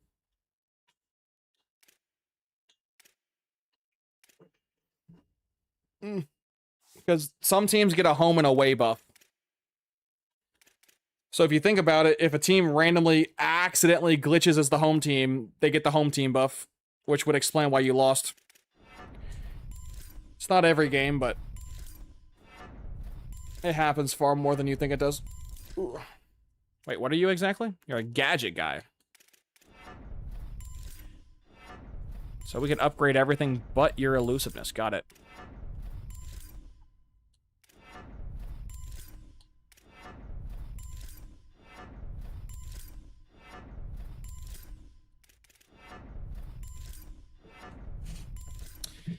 Ooh. I think for gadgets, we can't touch IQ or elusiveness. These both might pop their shit too high. Might just be these two stats.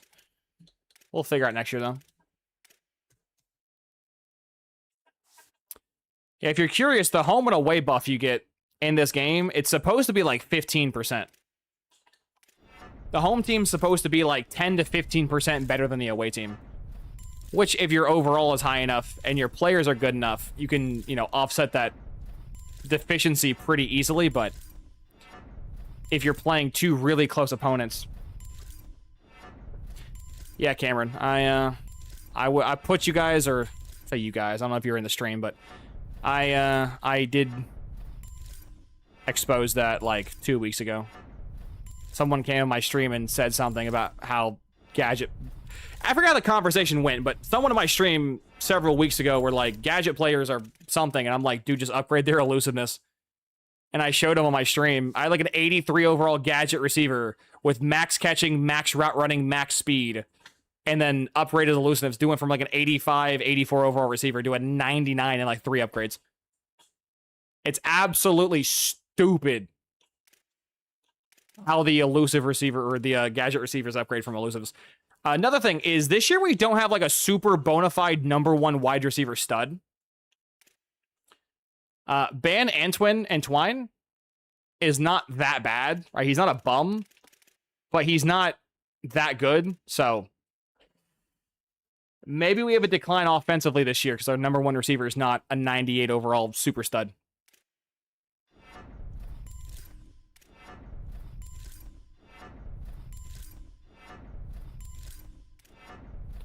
My tight end's pretty good, though.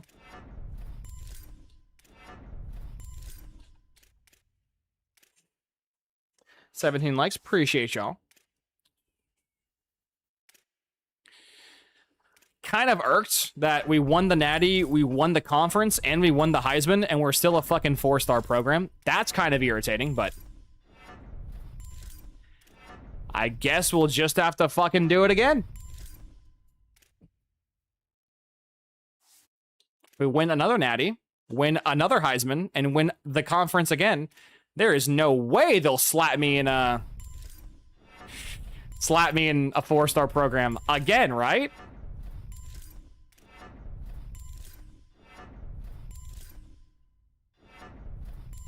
Feel like I'm getting fucking hoed out here.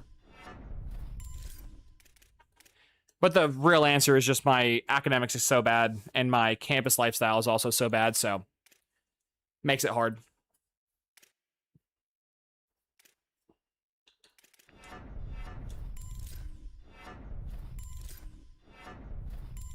My 95 overall left tackle.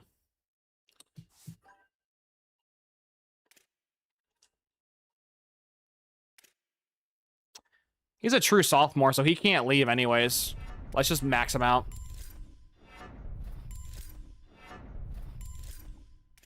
I don't have to worry about you ditching my ass, man. You ain't going nowhere.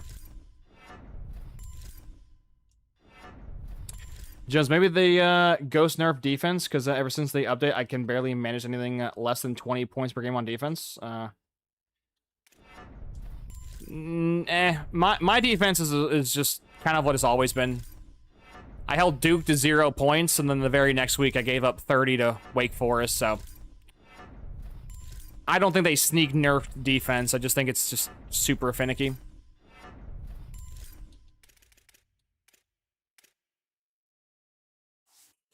There is a setting. That's like, there's a number. And I believe that's the reason why this playbook is working out so well is I have the correct aggro on, which makes this playbook perform 10 times better. And I think defense might be the exact same way. There's a setting, there's an aggro, there's a number out there, and when you use the right one, you'll be fine. The issue is just finding what the right one is. Because my offense is... Actually... Can I still see my stats?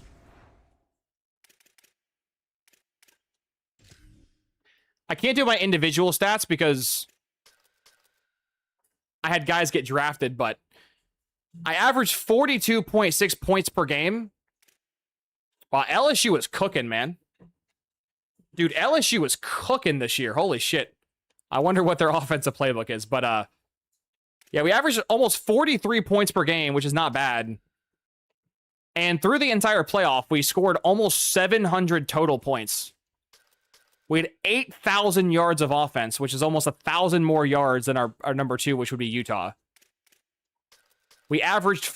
Actually, TCU put up more yards per game than us, barely at like a yard and, what is that, like 1 point? Well, I'm not doing the decimal points, but you get the point. Almost 2 yards more than us, but for passing, we were unequivocally the number 1 passing offense. My QB threw for almost 6,000 yards, which is not that bad. Indiana was number 2. Again, I wonder what their playbook is. At 4,700. In terms of passing yards per game, we were obviously number 1 with 368. I'll round down. Passing touchdowns, we were number 1 at 53. In terms of rushing, Utah had about 600 more yards than us, but top 10 in rushing, considering all the passing stats we had, is not bad. Our yards per game wasn't very high. Our rushing TDs weren't bad. We obviously have the most first downs. We were right behind Tennessee with most first downs per game. Yeah. And then defensively, we did technically have the number 1 defense last year. No, it didn't really feel like it.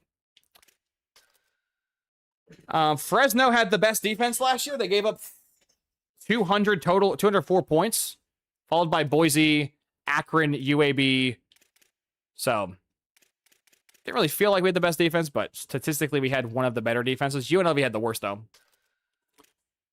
Good for them.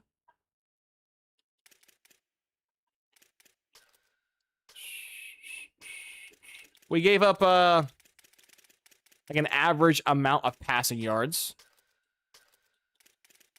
And like an average amount of rushing yards. We just didn't let them score. Sacks, we were 1 away from the most sacks last year. Ohio State had 44, we had 43.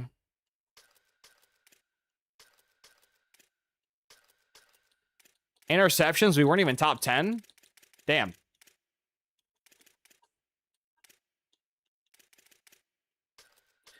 Number 1 in the through 12 games, though. I mean, yeah, but that's still good, though. We had the highest third down percent. Holy shit. Chat, if you ever wanted to know how efficient your offense can be, we were fucking 88% on 4th down. I was 15 out of 17. Holy shit. Dude, that might be the most efficient 4th down conversion I have ever seen on more than like 2 4th downs. Holy shit. 15 out of 17? That's a hell of a conversion rate.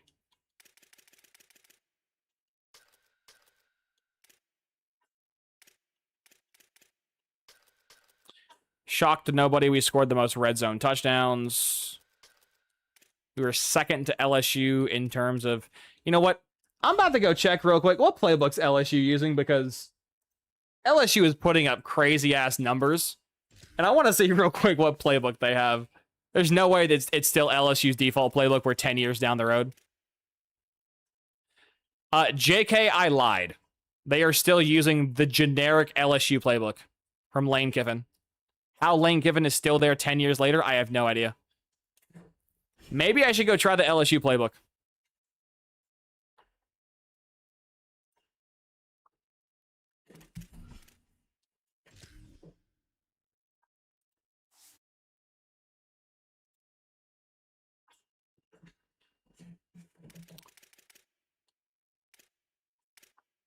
What was I yapping about? Oh, yeah, so that's pretty much... Offense did great. Defense didn't do so hot, but...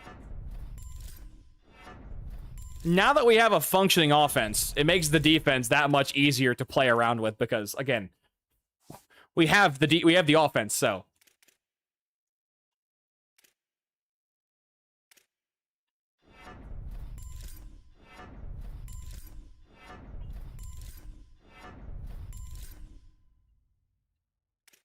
We have the technology.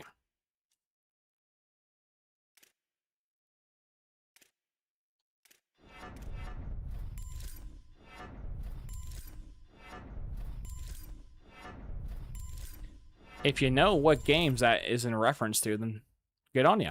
If you don't, no worries. I am kind of shocked that these guys were all red when I offered them their goodbye offers, and they still stuck around, so that's kind of cool. That's kind of cool. Now, you can pay them what they're asking for, and they still might come back. Or I got, like, ridiculously lucky. That also could just be a thing. But maybe this point forward with my good players, I'll offer them what they're asking for and just roll the dice.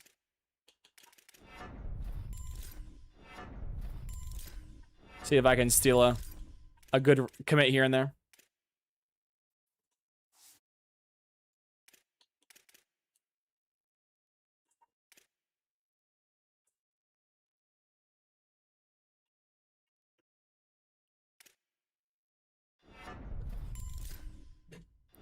So this is his senior year. He really can't get any better, so we're just going to max out the power moves as much as we can, which is not that much, considering he only had, like, what, 35 tokens?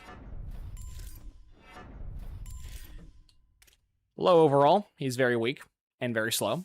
Very bad combo. The D lineman behind him, though. Not so much. Go up and overall, buddy. You're a good speed rusher. Speed rush. Decently fast, good finesse moves, good IQ, good shed, good guy.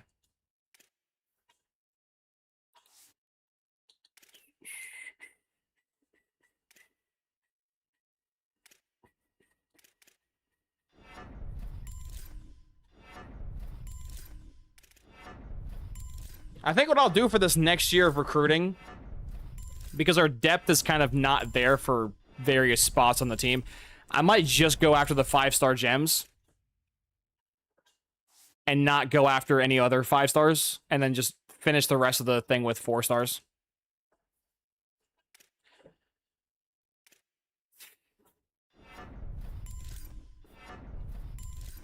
Oh, why is your shit so expensive, man? What the fuck?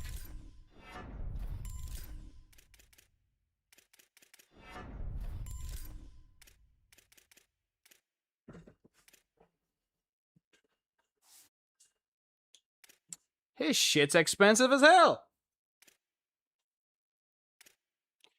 He's also an edge setter. Well, let's upgrade your power moves. You'll be doing the pass rushing thing this year, so you might as well be good at the thing you're supposed to be good at. 18 likes, appreciate y'all.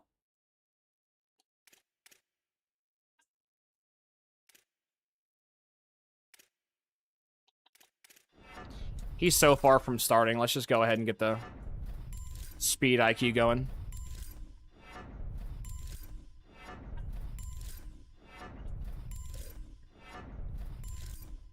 By the way, have any of you guys tested the aggressiveness settings on your defensive playbook when you have them really, really, really low?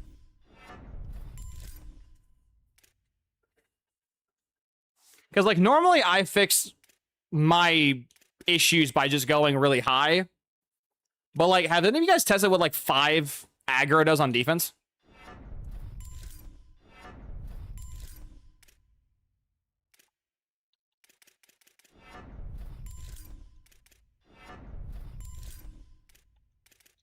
Because maybe that might be the strat.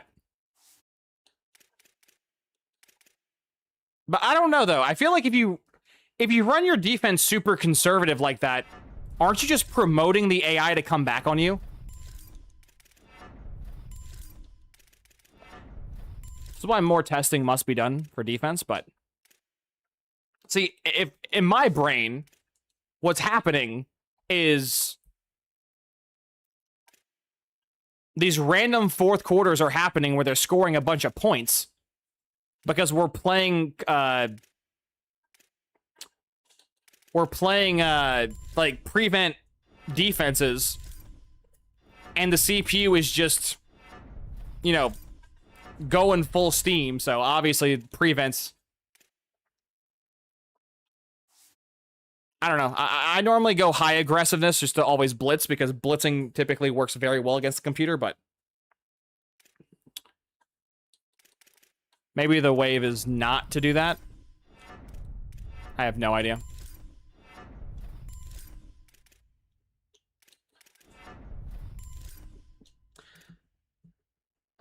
I have to get much more picks, but less sacks.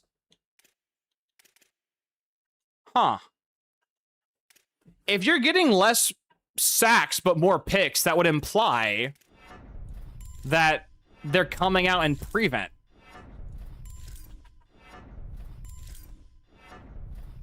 Huh. Interesting.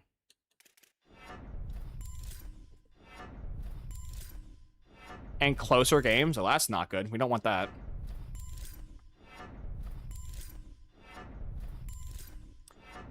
Well, I don't want to spoil the redacted settings, but maybe the inverse of the redacted settings would be better for defense. Maybe the method is to go hyper aggressive on defense and the opposite on offense. Maybe. Schnoz, the sauce is redacted. The sauce is redacted. It's had a very good 2-year sample size. 2 years, 2 Heismans, 1 conference championship, and 1... Aren't you a senior as well? You are. 1 natty.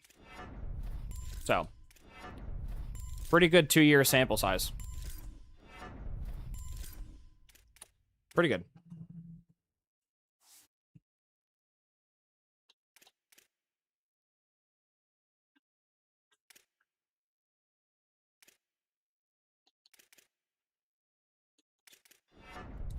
If I can get this playbook to do it 5 more years straight, I'll release the Kraken to you guys. But I'm still using the 425D, so that may be my issue.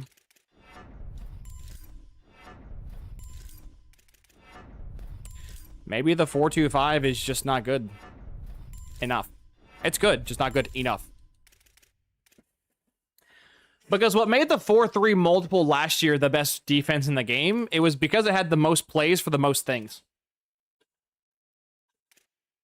If you came out in a heavy set like Bear, or if you came out in a heavy tight end set or goal line, the CPU can match with also goal line or like 3-4 Bear, where you have like 8 linebackers on the field.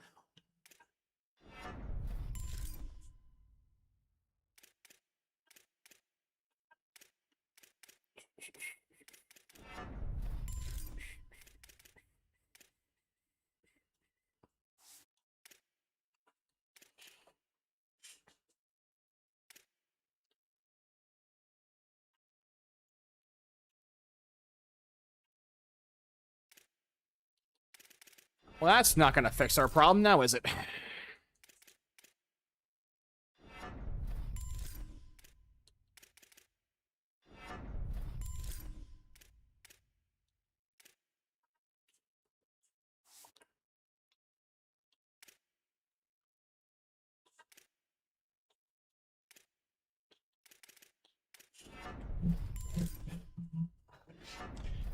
Them heard clock and cushion 75 ag with veer and shoot is the secret. I haven't tested. Well, there's a possibility that's correct. There's also a possibility it's pure bullshit. Which will it be? Who knows?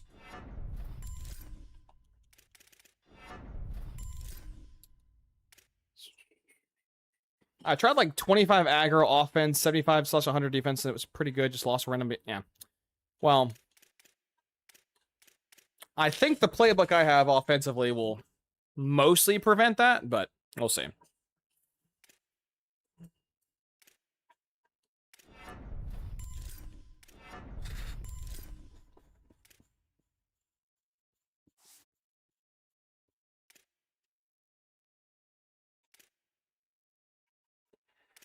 I don't... You know what? That's something I kind of would like to ask some leakers about. But they can go in and data mine the game now because it's on PC. Has anyone gone in and data mined the algorithm for the sim engine? You can do that now. Like last year in 25, you couldn't do that because we didn't have the game on PC. But we have the game on PC now, so... Has anyone just gone in and looked at the algorithm itself to see what the fuck's going on?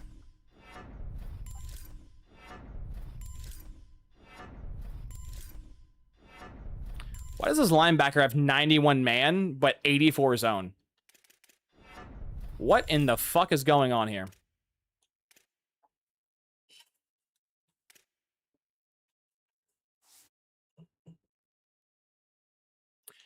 Very weird to see a linebacker with more man than zone.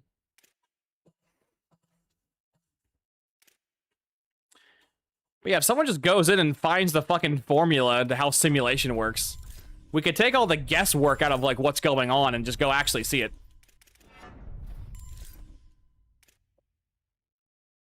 That sucks, Jones.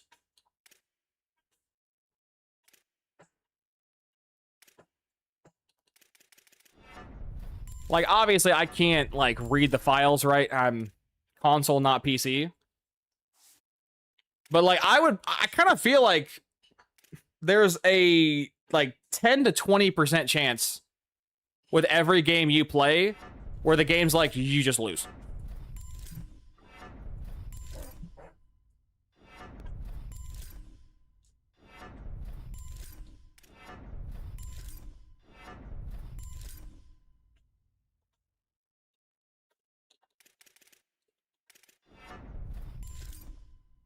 I know, Sam. I got Preston on speed dial. We're talking right now on Discord. He's in the Content Creator League.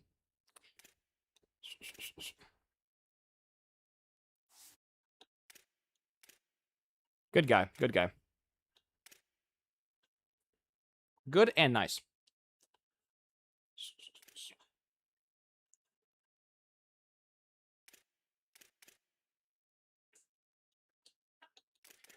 Well, Jones, when I eventually move to the SEC, I cannot wait to play those teams.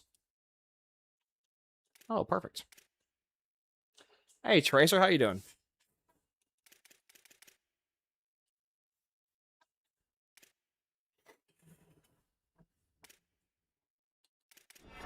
I mean, there's also a possibility here that the sim engine is so primitive that it literally might just come down to overall check, and then, like, scheme check or playbook check, and then, like, home and away check. That might be it. Which I would hope that EA is not as basic as that, but...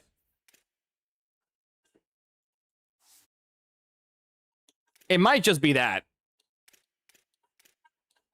There might not be, like, a deeper level of playbook or sim logic there.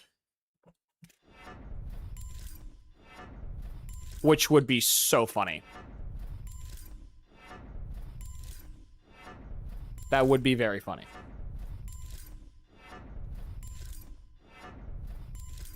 Honestly, I don't know how many of you guys play Pokemon, but does this game kind of feel rock, paper, scissors-y?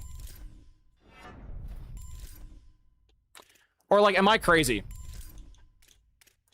And if you don't know what I mean by rock, paper, scissors, in Pokemon, fire beats grass, grass beats water, and water beats fire. It makes a triangle, right? This game might have the same logic in the sim engine, where it's like the 4-3 defense beats the running offenses, but the running offenses, or like the 3 defenses would be the 4-3/3-4. They'd be in the same category. Then you would have the 4-2-5, and then you have the 3-5 or the 3-3-5. One's good for the run, one's good for the pass, and one's neutral for both. That might literally all it be. Good English right there. Very good grammar, but that all it could be is literally, if you're playing a running playbook, you have to run a base defense. If you're playing a passing playbook, you have to run a pass defense. And if you're playing like a hybrid, you have to play a hybrid. That literally might be the entire, like the extent of their brain.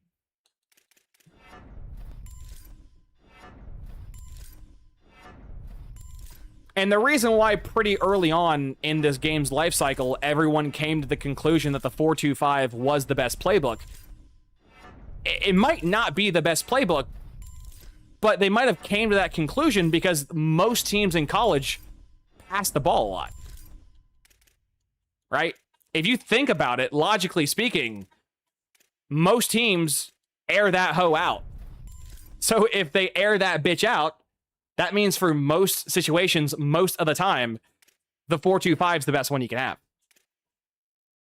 But like if you play Michigan's offense, where they primarily run that shit, that won't really work. That might just be the case of just memorizing what playbook beats what offense.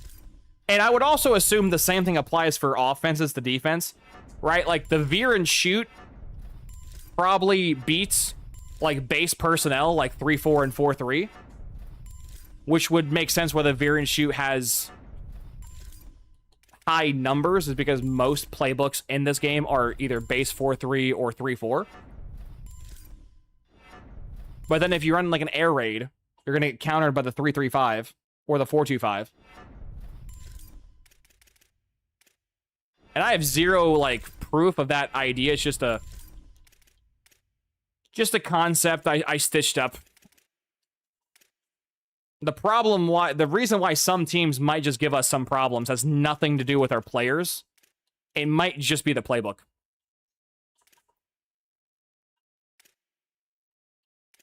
Which would suck, but I also wouldn't put it past EA to balance the scales like that. Rivals too. I mean, yeah, Overwatch, any hero shooter, Sam, but it's just the same general concept of like 1 beats 2, 2 beats 3, and 3 beats 1.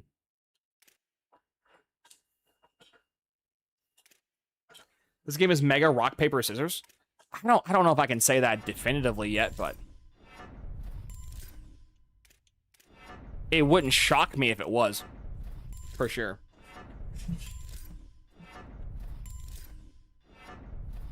And what's cool, I say cool, but if you're an EA developer, which is why I said it's cool, if you look at it from EA's perspective, because of the coaching carousel and guys opening and leaving jobs all the time, the game would never become stagnant.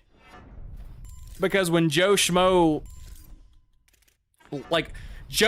might be really good against A, and he now has to play a bunch of B, or like vice versa. So if you think about it from like EA's perspective, because of the coaching carousel, it actually would provide a lot of parity, which on the surface level would make it seem more deep than it actually is.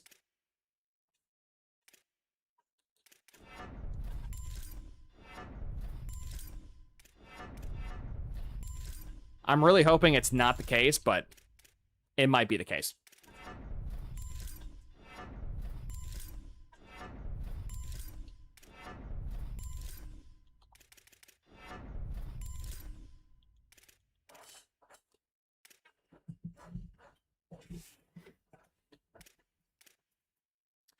And since the playbook I'm using is very good at scoring, the only way this playbook loses is if you don't let them score, which means the defense you would want to run with this playbook optimally would be the 4-3/3-4. Whereas like the North Dakota State playbook, they run the ball a lot. So the playbook you want to, the defense you want to run with that might be a passing defense. That way you keep games close. That way your running offense can keep going. I don't know. Super theory, but I could be right. I could be wrong. I have no fucking idea. I can tell you last year it wasn't like that. Last year it was pretty consistent. Clemson would do the same thing pretty much every year. Duke would do the same thing every year. After Miami and Indiana made the Natty, they went and like buffed those playbooks. But generally speaking, last year, generally most of the time, you would do the same shit every time. So maybe that pissed them off, and as a result, they changed, but who knows?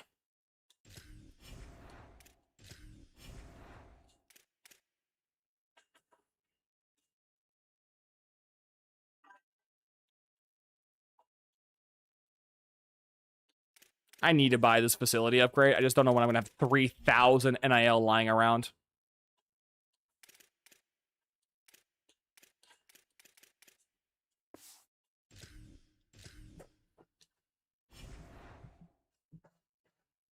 I think the facility upgrades you want to get like before your team's good. Because I'm spending way too much on my team to have the money for facilities upgrades.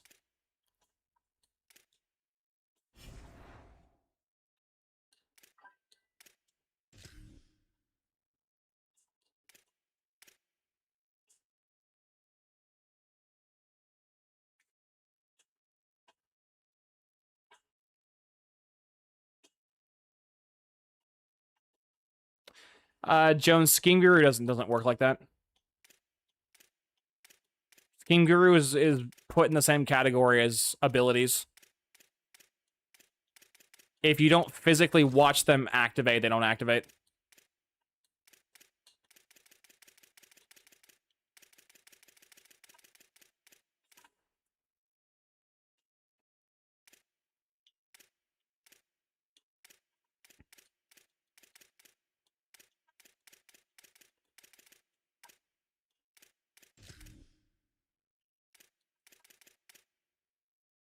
Year one with Nevada,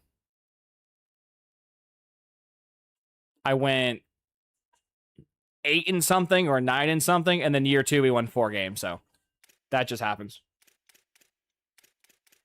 That just happens.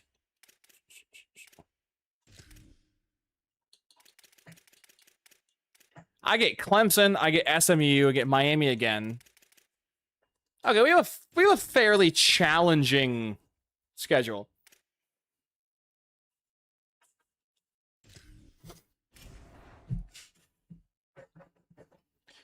Just semi-challenging.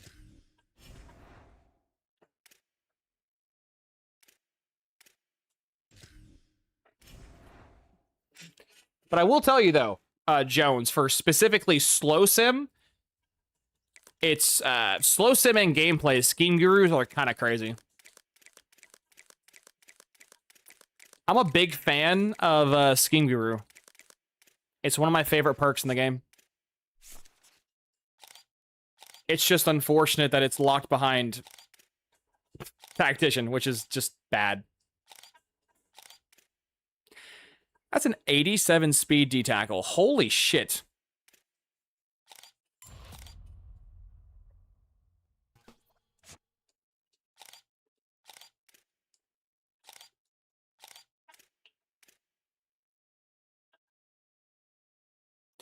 This speed rushing defensive end's only 85 speed. The other speed rushing D-tackle's 87. That makes sense. A gadget receiver? No, it's not.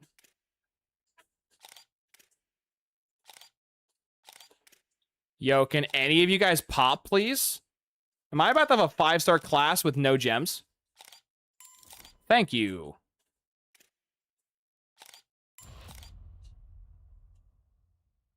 How you doing, Jarrett?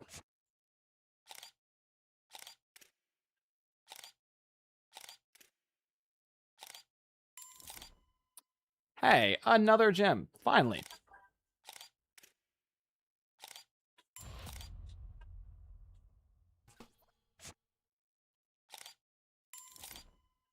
Okay, they just saved all the heat for the back half of this class. That's crazy. You suck, yeah. If you ever see a speedster with under 90 speed and they're a 4 or 5 star, just click off. Just click off. They are garbage. I'm alright, Jarrett. Bit burnt. I'm a wee bit burnt, but exercised and had a phenomenal dinner.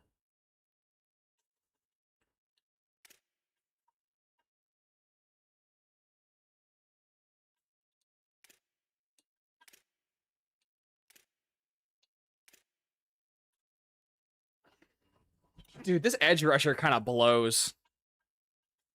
He's fast, but he has terrible pass rush moves. This guy's an edge setter who sucks at block shedding. Ew. You're an 86 speed running back. Ew. You're not.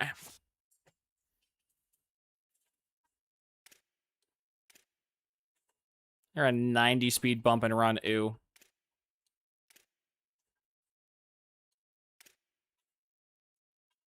This guy sucks. He's normal dev.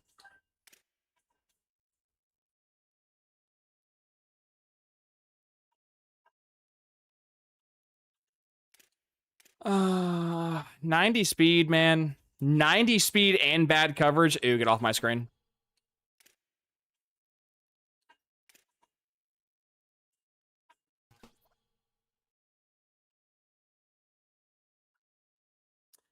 I'm kind of tempted to go after this QB just because of speed. But he's a wild card. So wild card. We have some very deep team needs, so maybe I should be a little more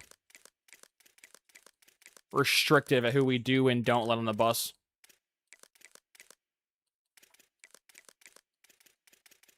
Holy fuck, there is so many 4-star running backs.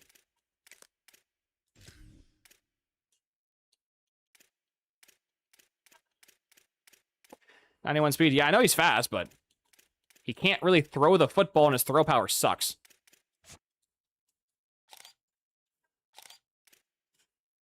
Which is kind of a big deal for a quarterback is, you know, throwing the ball.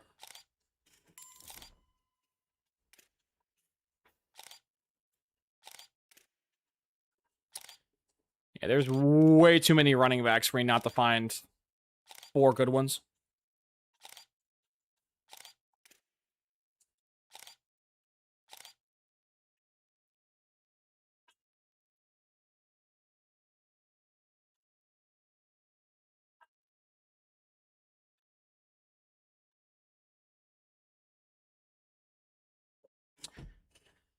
Jones, who's the best wide receiver in the NFL right now? I got Jason. The best wide receiver in the NFL hasn't changed.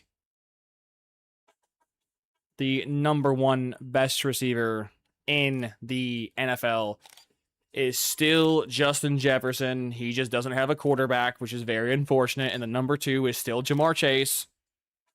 So that's 1 and 2. #3 is like Puka Nacua. You could like interchange 1, 2, and 3 however you want, but those are the best 3 by far. JSN had a very solid year, but it was 1 year.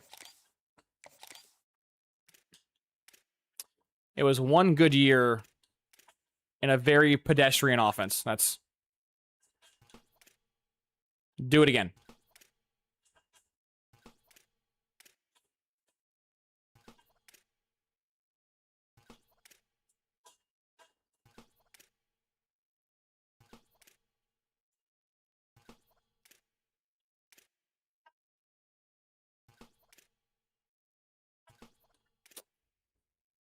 Now, if he does it back-to-back years, like, okay, now we can talk. But, like, if JSN goes out there and puts up 900 yards on 100 catches for, like, 6 touchdowns, it's like, what are we doing?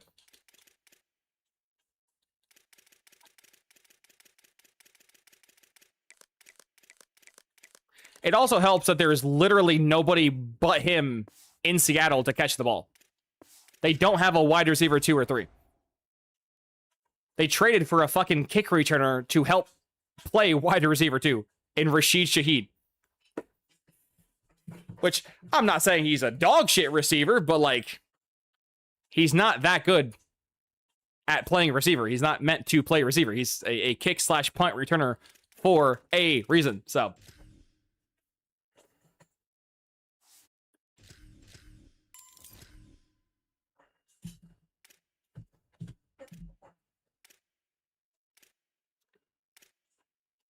I was afraid that would happen. My right tackle is better than my higher. Then me left tackle, man.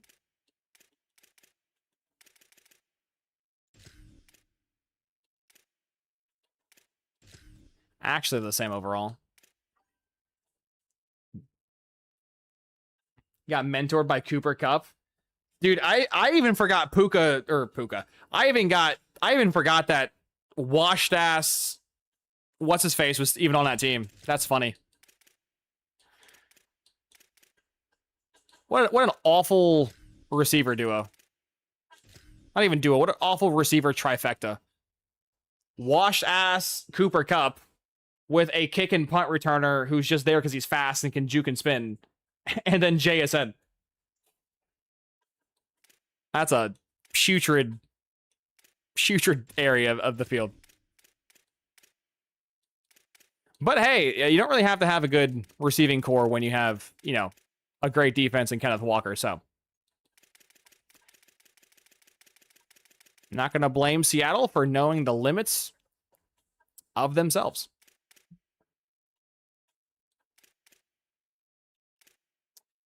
Seattle knew that we struggle in shootouts, so let's just not have shootouts, which is pretty smart.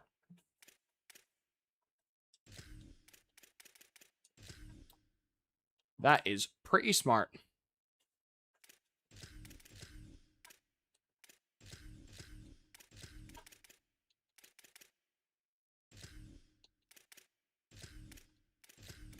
Is he my starting right edge? No, this 92 overall stud is.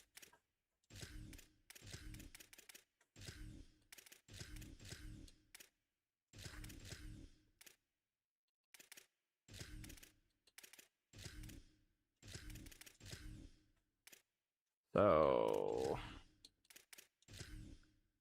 we have David Rosas. Backing up him is Demarius Butker. Butker Rosas. Backing him up is Ian Lacumbo. And Glenn Sylvia. Not bad.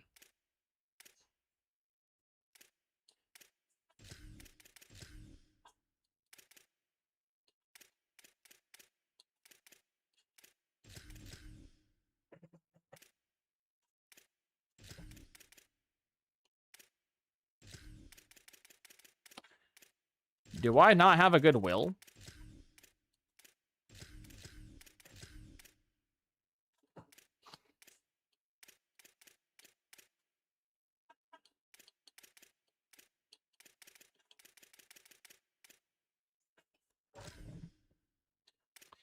I don't think I do.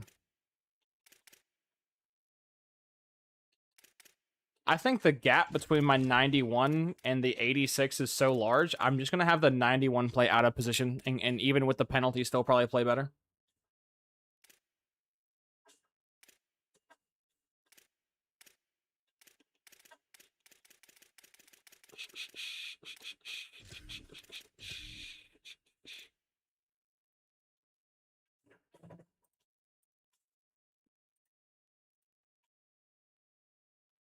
Oh shit, speaking of really good players. I cannot believe this is another Hall of Fame cycle in which Bill Belichick is not in the Hall of Fame. Shame on the voters. Shame.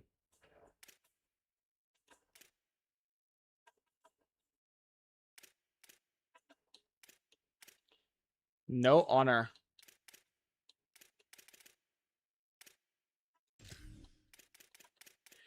How Bill Belichick's not in the Hall of Fame is just insane. Snub for dating a 20-year-old? Nah, he got snubbed because he said fuck you to too many rich guys. That's literally what it was.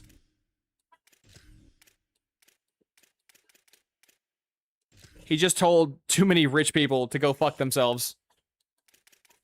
And it's sad, but those rich people are also friends with the guys who are voting for the Hall of Fame, so. Which is fine, because everyone knows Bill Belichick's the greatest coach of all time. So whether you make him wait 5 years, 20 years, 1,000 years, it's not going to change anyone's perspective of the guy.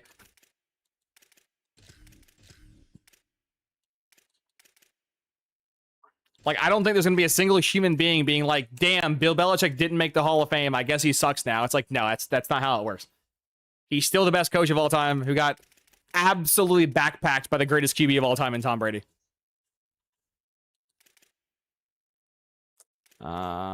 Jason Brahms and Dwayne Boggs. Brahms and Boggs. Good.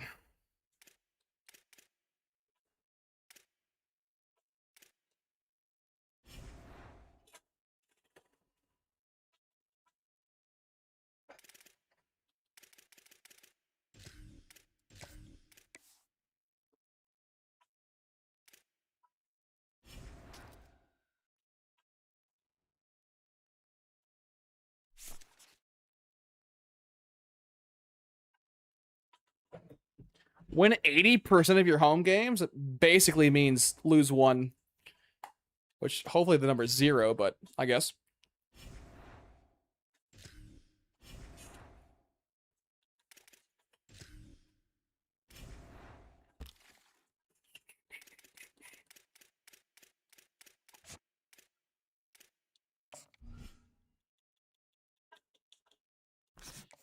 I'm just going to go ahead and throw out a Supermax for the 5-star QB gem. I don't have energy to deal with the repercussions of not doing that.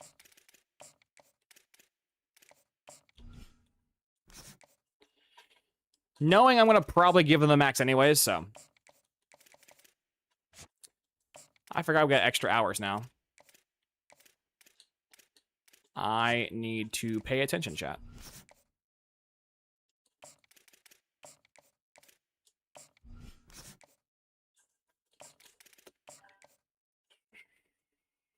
Maybe do North Carolina as Bill. I've never done a rebuild as the actual head coach because most head coach builds piss me off, but maybe. Maybe.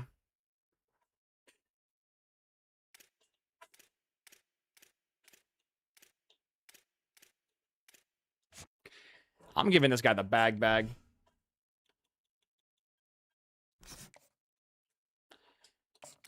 Dude's an 87 speed D tackle. Actually insane.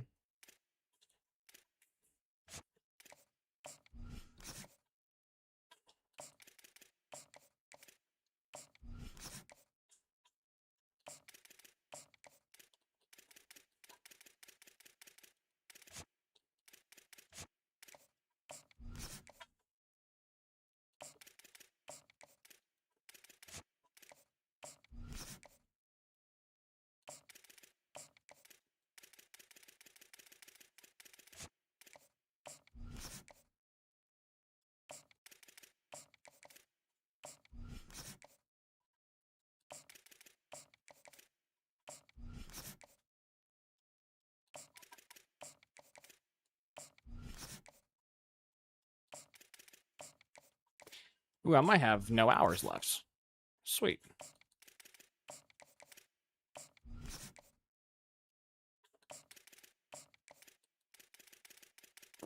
Not bad. Almost a perfect amount of players. Minus these guys got a scout, but...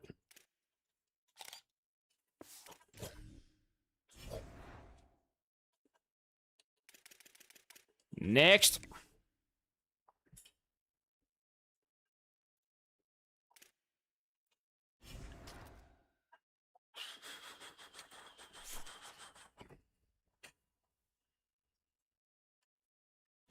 Being ranked top 15 should be easy. Shit should be so easy.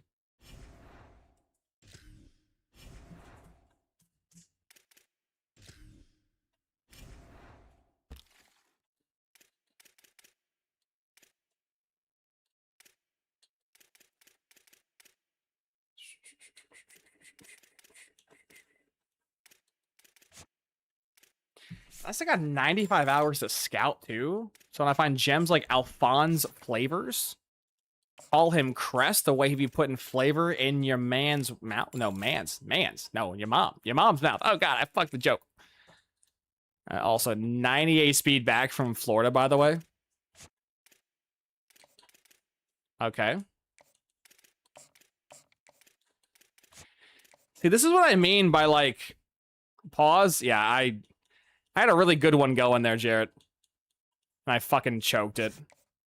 I soiled it. Absolute S tier joke right there, but I butchered it. If you're curious why that word even came out my mouth, I got a Crest commercial ad in my headphones, like, right as I was saying the joke, so.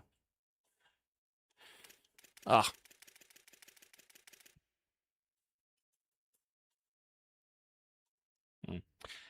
Actually, I'm gonna stick to my guns here. You can leave. You can leave. You can also leave.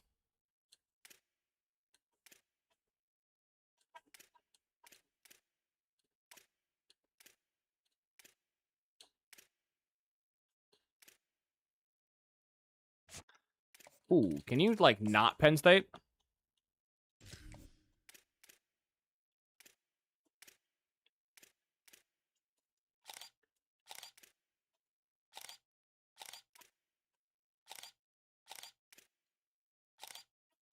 Wait, I just removed that D-tackle off my board, didn't I?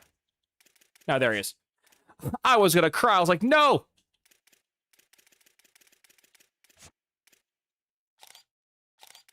I'm sad.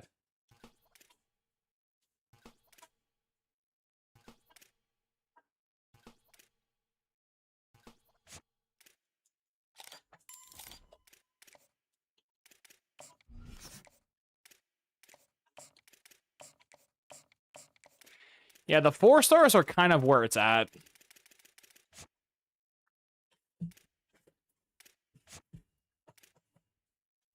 Well, these 5 stars, I gotta pay a lot.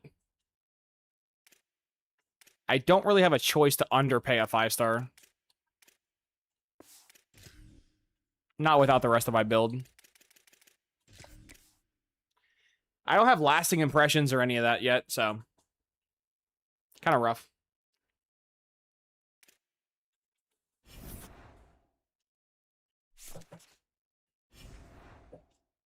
$22 likes. Appreciate it. ACC Player of the Week. My QB went nuclear. Damn. 59-0 with 600 yards of offense. Okay, why do we run the ball so much, Cat? Better question. Why the fuck did my QB have 4 carries for 48 yards and a touchdown? Homie don't got wheels like that. What are we doing? What are we doing, man? My guy don't got wheels like that.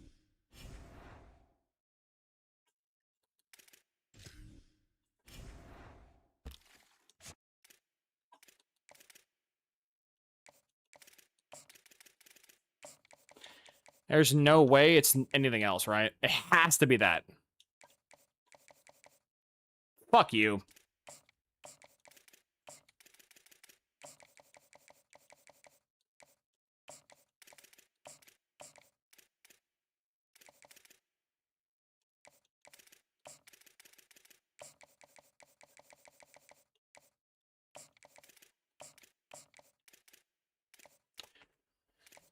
They have a tier fucking 5.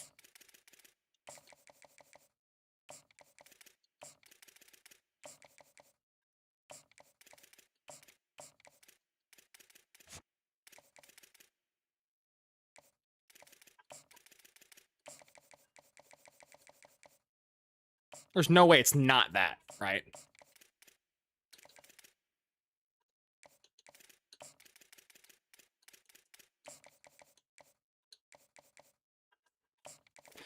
This can be so many things. I'm probably missing both of those cells. This can be two things as well. It keeps giving me two shots. Yeah, it's annoying. That or that.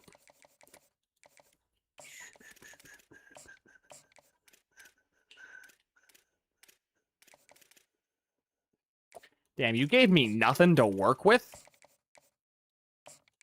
Well, shit, I guess I'm just gonna start doing some guesses.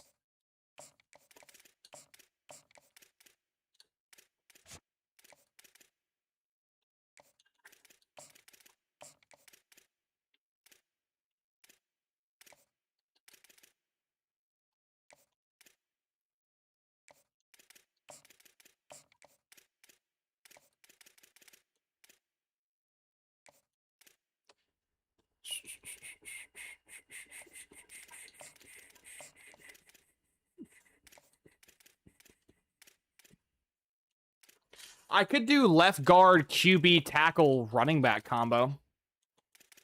I don't believe I have a receiver. Oh, I do have a receiver on the board. If I give you just like a minuscule amount of money, will you do the funny thing next week?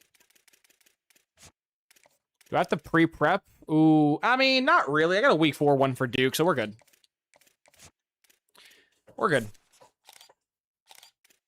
I was afraid that I might not get the thing off, but I'll be fine.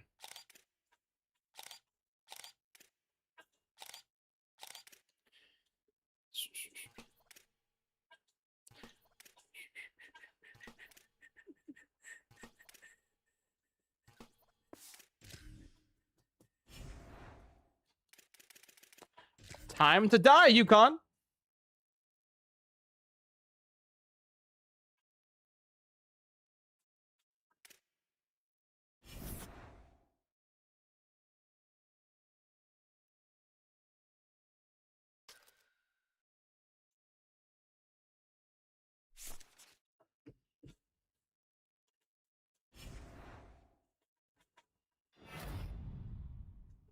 My running back got player of the week. That's cool. You know what? We'll check the stats later. We're just gonna churn through this.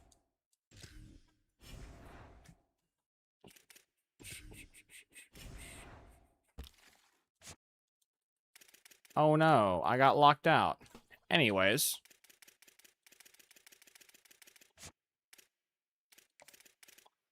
There's the hard sell, man.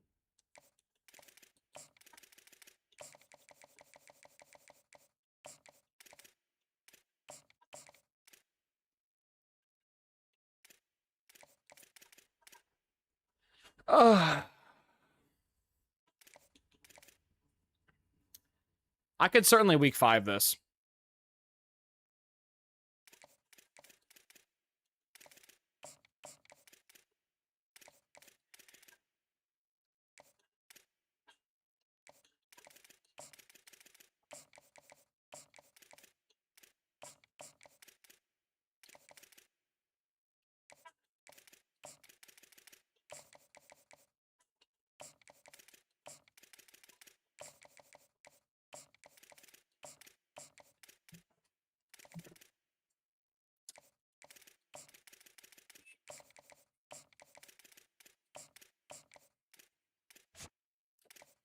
Ohio State, fuck off.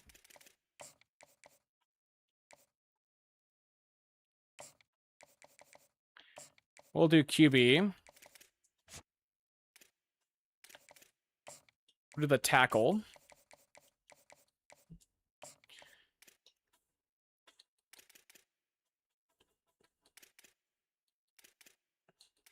Is there a 5-star guard we're going after? There is. Do guard. QB tackle guard. Is there a halfback that we need help with? Ooh, yes. We need a lot of help for you because we missed both of the cells. Well, you're getting a max buyout.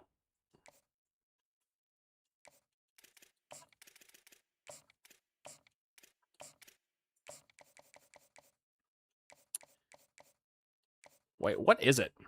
Oh, it's this.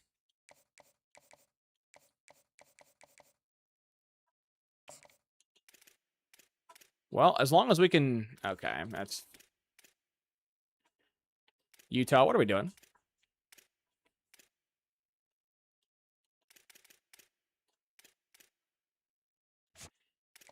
Which means we can go for week 4, a defensive visit. Could do this D-tackle.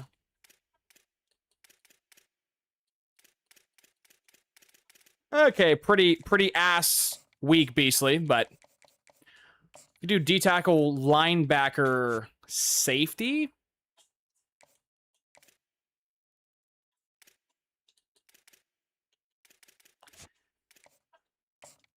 Not, again, not the best pairing we've ever done, but...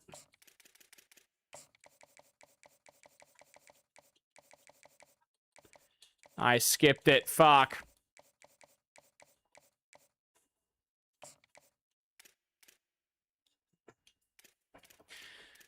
I guess I could do corner? Corner kind of fits. Not really. Fuck. Fuck. We need 5 hours.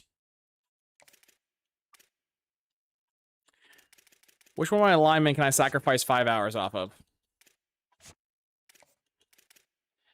I mean, honestly, we're probably just losing you entirely. You're not on a visit. They're kind of cooked.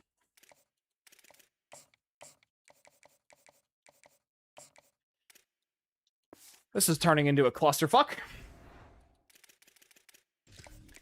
BTL Wake Forest real quick. Ugh.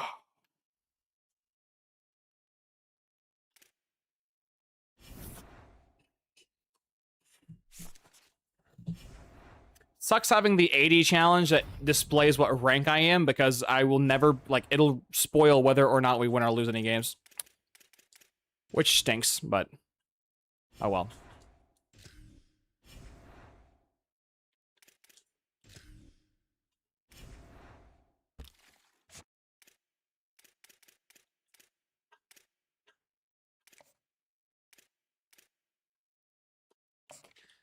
I gave him a Supermax just because I think if we, the combo between the visit and everything else.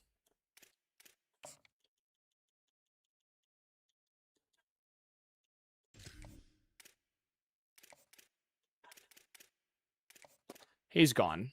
Let's just pull out of him. No way, we missed both of the soft cells? Shit. That's unfortunate. Okay.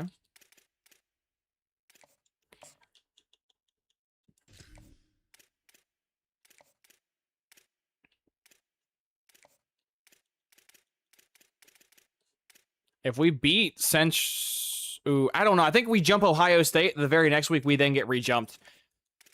Fuck, man. Why do I not listen to myself? I literally told myself going into this season, I'm getting the 5-star gems, and then every other 5-star can just fuck off. And I didn't do that.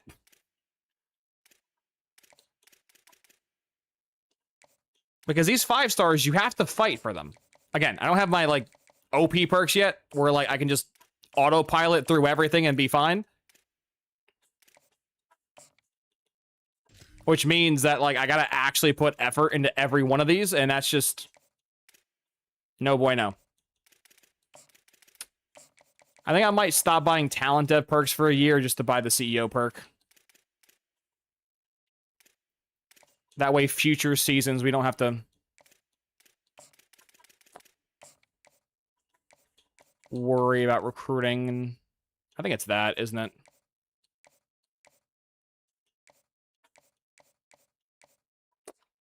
You bitch. It's always 2 options. I swear it's always 2.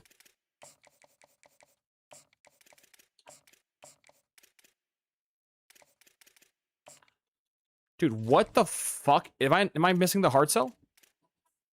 What's going on? I know they have a tier 5, but like Penn State, what are we doing? What are we doing? Someone go check if Penn State's abusing this kid before he even gets off the bus. I've never seen someone that's brainwashed to go play for Penn State that wasn't getting abused in some variety.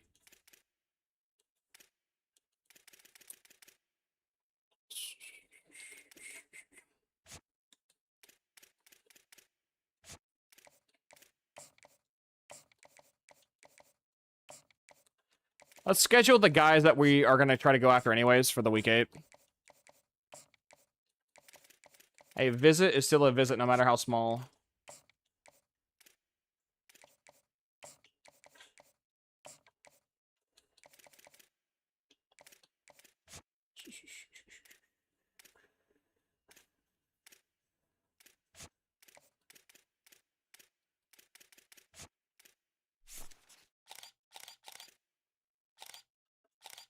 Damn.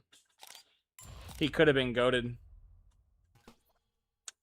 But he was in fact not goated.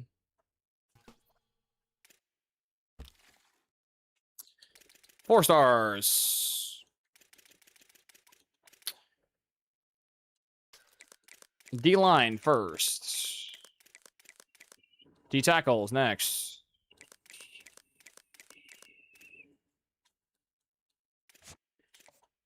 Probably should have done these guys first, but... I'm all right. I'm a bit sunburnt. Walked a lot, jogged a lot, ran a lot, cussed a lot. Just give him the money. He can't suck. What do you mean I don't have the hours game? Excuse me?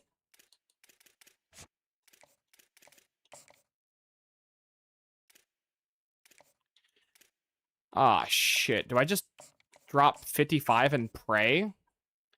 I mean, I'm giving him the maximum money, so I should jump UCLA. But, yeah, I went exercising today, aka I went jogging, walking, crawling, running. What's some other ways to describe a morbidly obese man going forward in a... Which is funny, too, because I wasn't gonna go exercising today. And, like, not even 10 minutes into me walking down my road, it starts raining. And I'm like, fuck, I'll just go home. And then immediately I turn around, walk back to my house up a mountain, and it stops raining. I'm like, God, you are very funny. Make up your mind. Am I walking or am I not walking? And then the rain went away. I went back to walking. And then right when I was done walking, I got rained on again. And bet your ass, in between both showers, the humidity went up like 35 points. It was awful. It like genuinely got hotter after it rained, I swear. I swear it was awful. It was like walking through fucking... Ugh. Just mush. Fucking mush. Was in fact not good.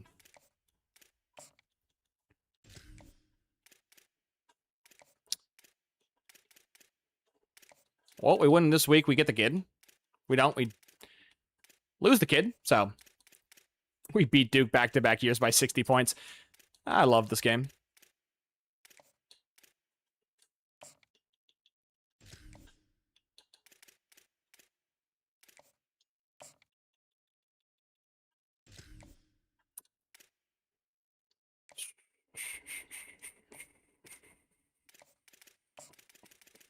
A Supermax might be a bit rich, though. I mean, we're paying him nothing. So I guess going up to 3 bars is not bad.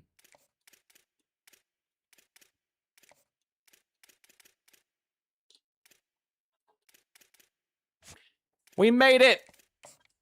We fucking made it! Oh, I got absolutely diddly dick for that, though.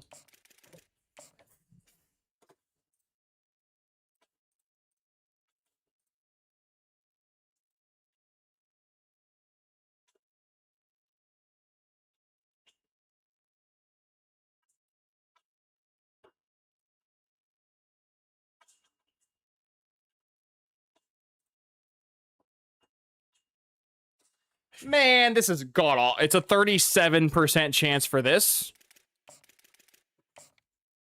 And a 38% chance for this. I don't like my odds. Because I have to get Because we're going to enter the top. Yeah. I think I was a week too late for this pass rusher. Chat, you want to guess why I was a week too late? Because my dumbass was going after 5 stars like I told myself not to do. 5 stars are just not worth it. The only 5 stars you should go after are the guys with stupid stats and the gems. That's it. Everyone else should be a 4-star on your team.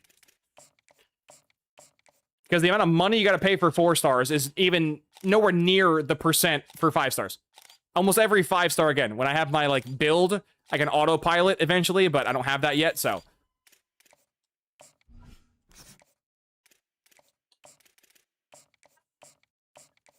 Which is why I'm buying Lasting Impressions this year. I have CEO unlocked. I don't know why I'm dumb and not buying it, but I should be buying it. It's just free shit. Why do I not get the free shit?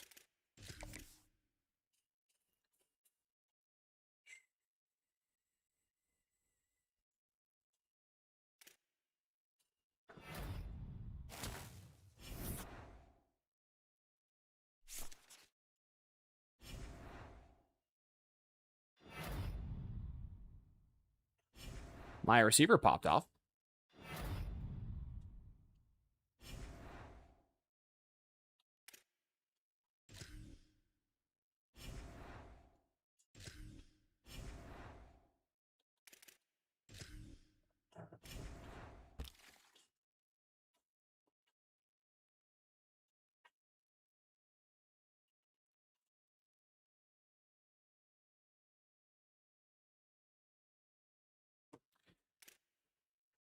Darn.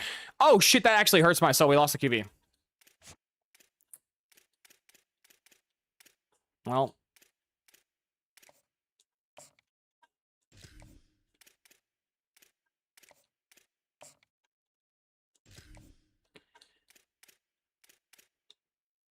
Ouch.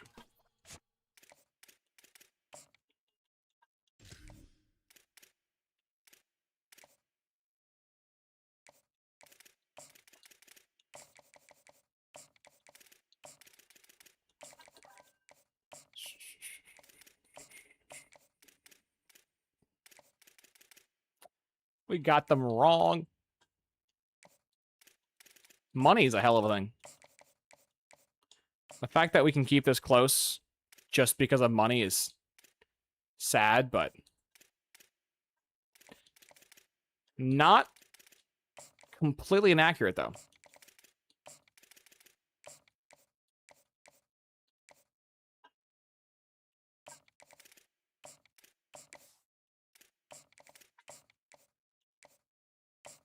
I don't think he makes it to week 11, but we'll see.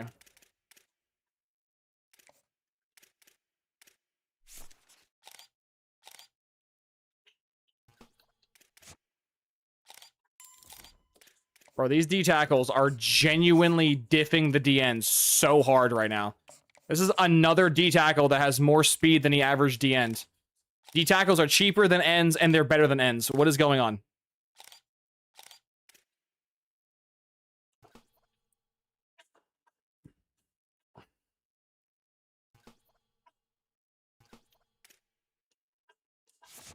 I can't do that, so you can leave. Okay, that's 4-star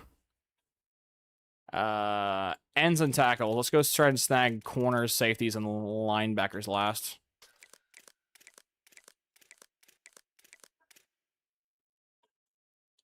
And it's not that 5-stars are hard to recruit. They just require brain activity, and I'm kind of speed running this right now. I gotta leave like right now, so.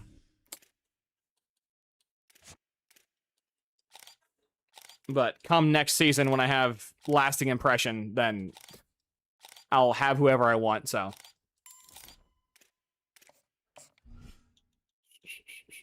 What I should be doing is every prospect should be getting 3 of the 5 bars. But I am dumb. I'm not doing that. You're shit's a B.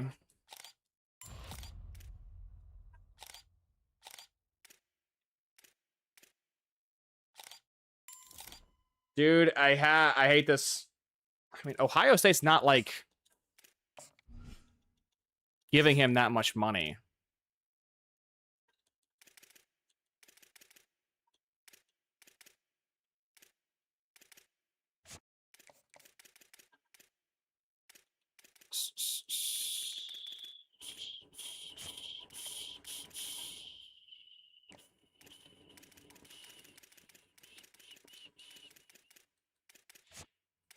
This will probably not work, but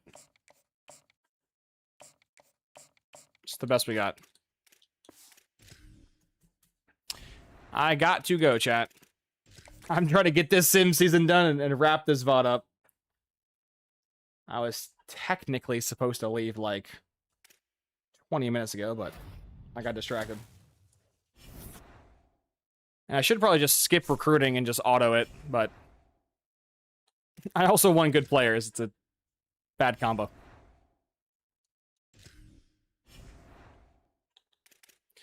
Week 6. Okay, we are moving by this season pretty fast.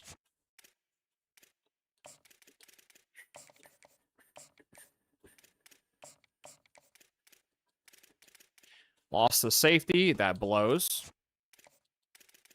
Just going to give you the most money. That way Utah can fuck off.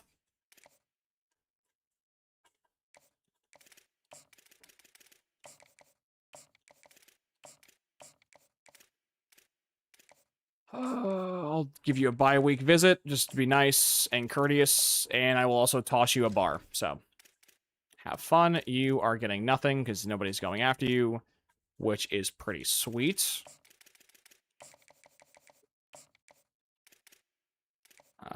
Still first place for you. Nice, nice, nice. Lost you. We tried. Boo-hoo. Move on. Holy shit, we got the sell.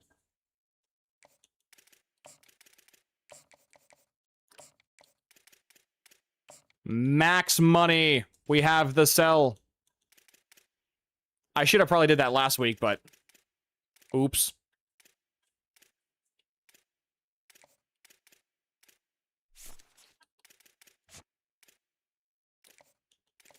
Oh, no. Is there any shot I could hard sell or soft sell or no? It's... Wait, is it that? I think it's that. Nope, it could also be that.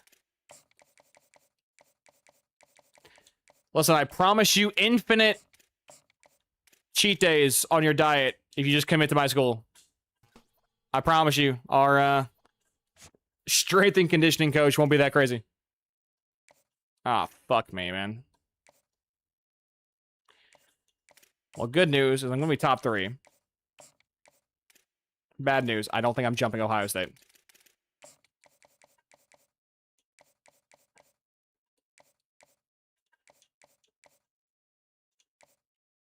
It's that. Holy shit, we have the sell.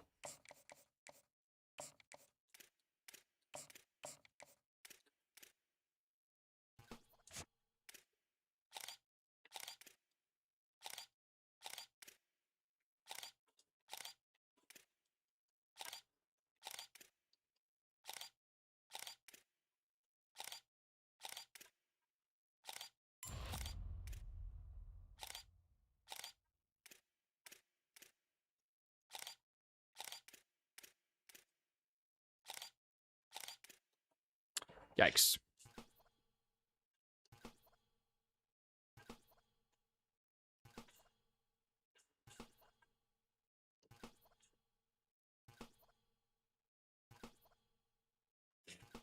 Turn this ASMR shit off my fucking... You get these random book ads. It's like, bitch, I don't care about your fucking audiobook. Shut the fuck up. Okay.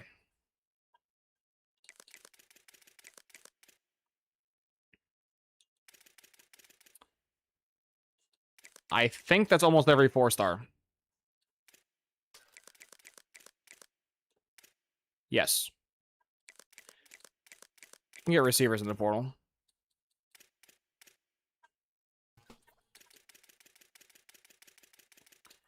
Okay, good. We are almost done with the 4 stars. Thank you.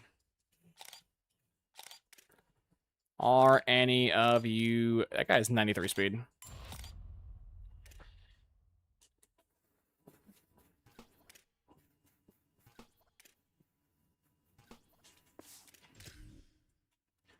$23 likes. Appreciate y'all. Let's go play 2 and 4 Virginia.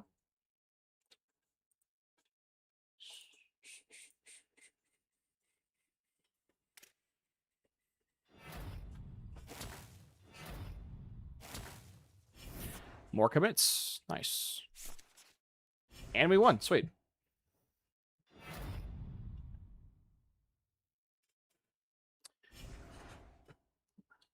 Okay, we get to play the Miami. Last year, we kind of ran through them. Not really. It was a close game. Because they ran the ball a good bit.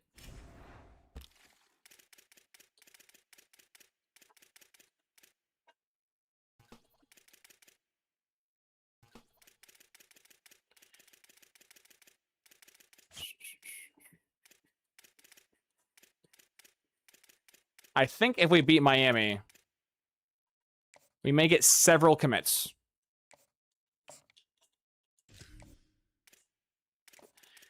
Also, I'm kind of a retard for not going full paycheck for several recruits, but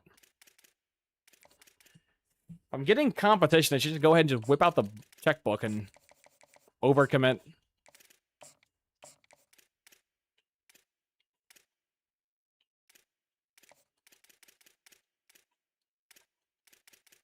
Oh my goodness, we're coming back. We're coming back.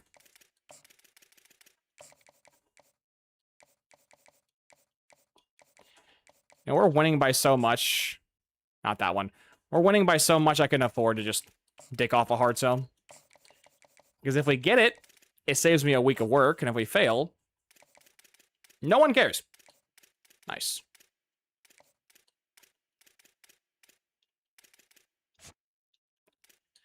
Okay.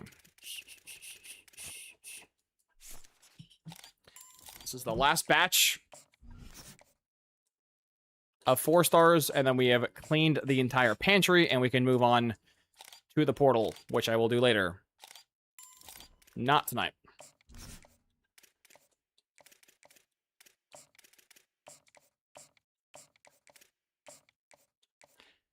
You know what? Just because I can, I'll stack you. Why not? Dude, 3 for 3 with O lineman is nice.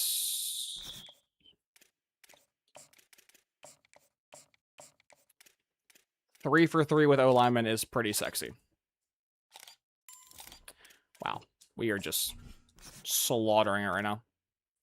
And no one's going after him?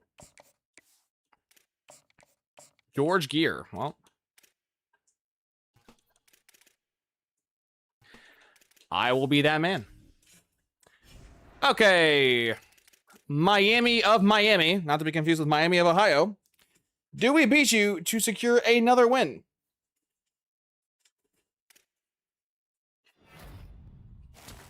Looks like we won. No, we lost. Really? Really?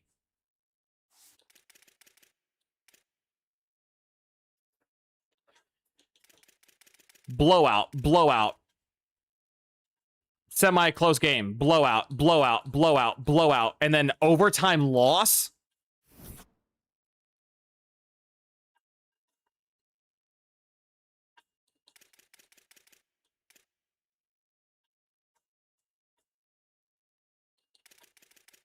I destroyed them.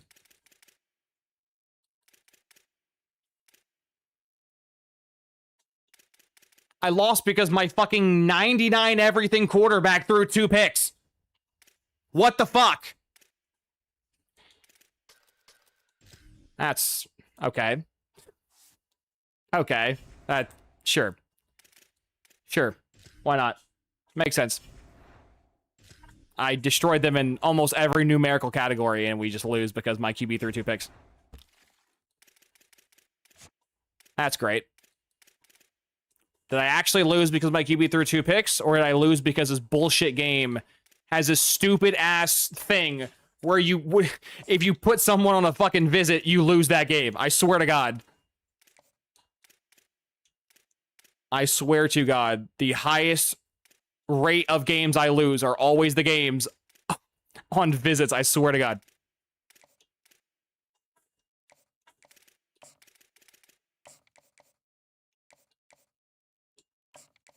That cell's horrible.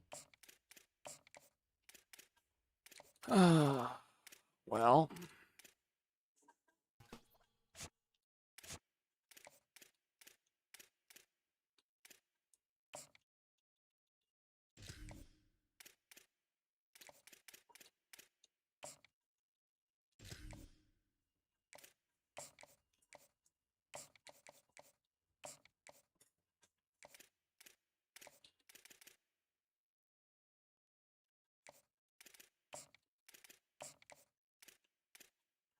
In fact, I'm about to go check in a moment. I think my quarterback throwing two picks in that game were the first 2 picks he's thrown all year.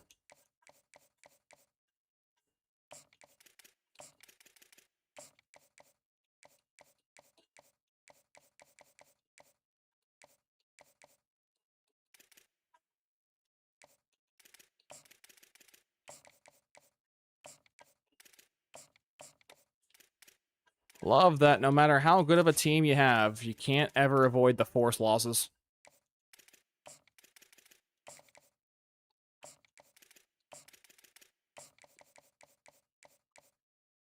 They're very fun.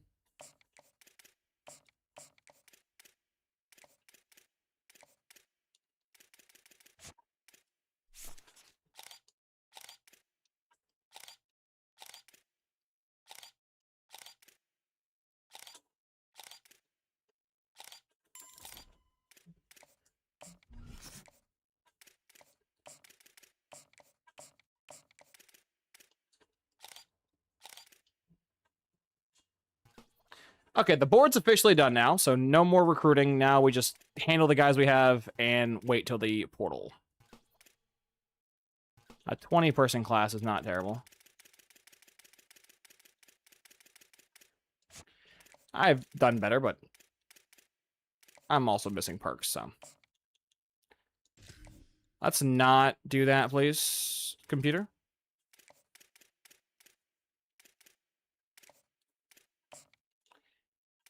There's no need to spend money.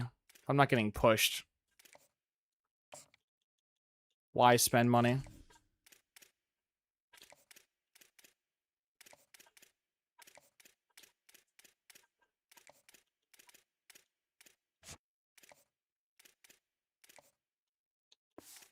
Yeah, just for my own sanity, please tell me that that was not the first 2 picks my QB threw all year.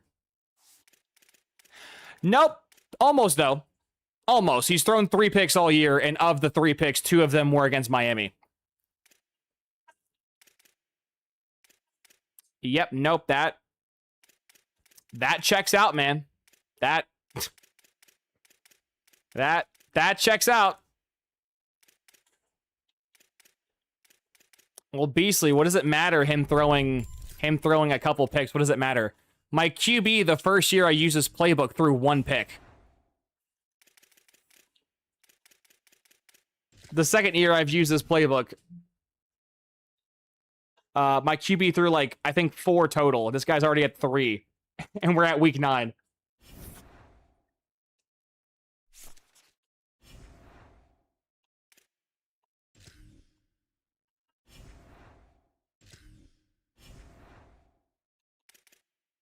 But even the dumbass did just throw several picks.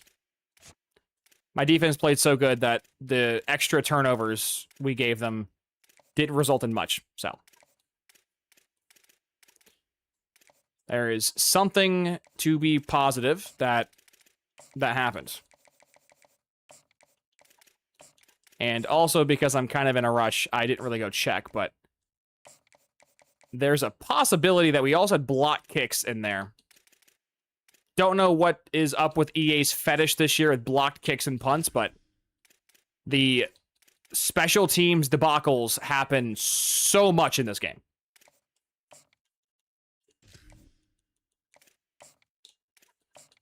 In fact, I think that's how most people end up missing kicks. Is not actually missing kicks, just simply having the game block their shit. Can this thing be anything else?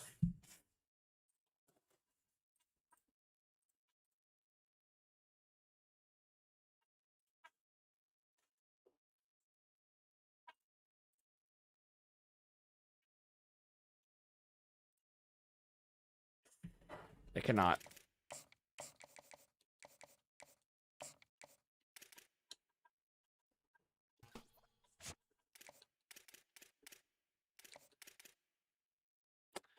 Damn, even after all that, they just gave up. Utah had this massive lead over this recruit, and they were like, nah, you can have him. We missed your fucking cell? That sucks.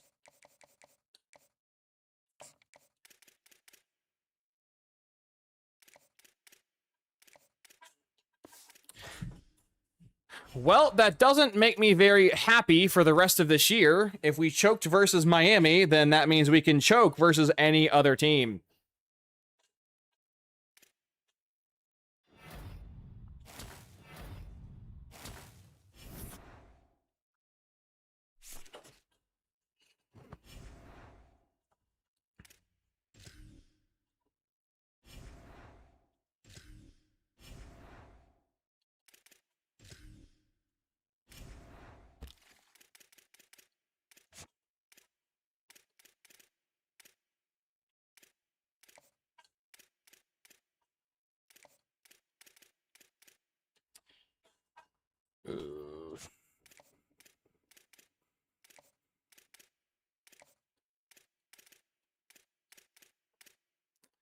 Nebraska. Notre Dame has no pipeline, so week 11 we're probably going to jump there and not look back.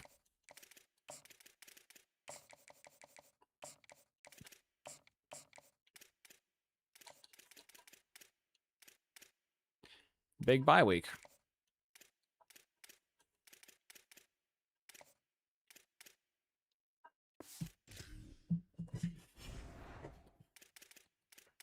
Okay, 5-5 SMU.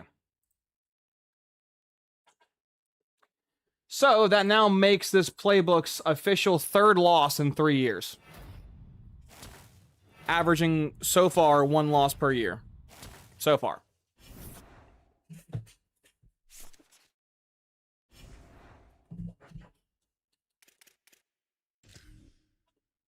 And those 3 losses are to Sam Houston, Notre Dame, and Miami.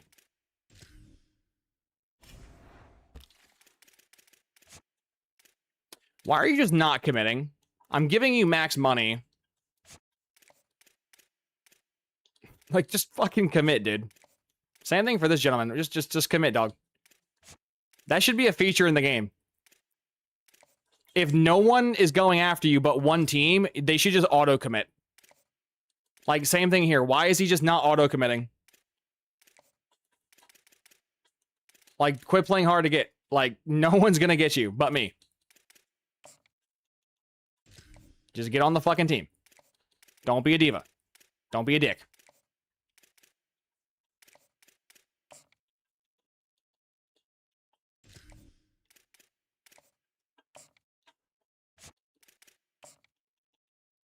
Don't play hard to get. Because in the end, you're going to be on my squad. Just hurry the fuck up. Clemson. Stanford's a guy in for the Heisman right now. That's kind of insane.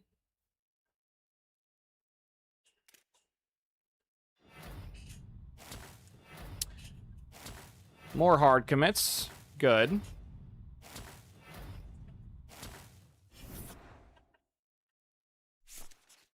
And just like that, we're back at number 1. As if the loss to Miami never happened. It did happen. And I took it personally.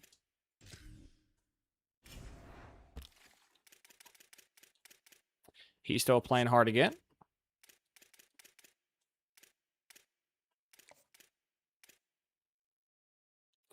Nebraska cannot jump me.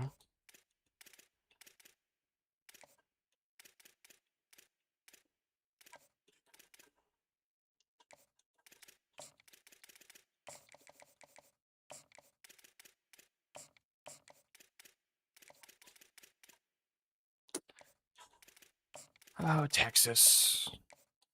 How you annoy me. In game and in real life. Oh, actually, I take that back. Texas fans annoy me.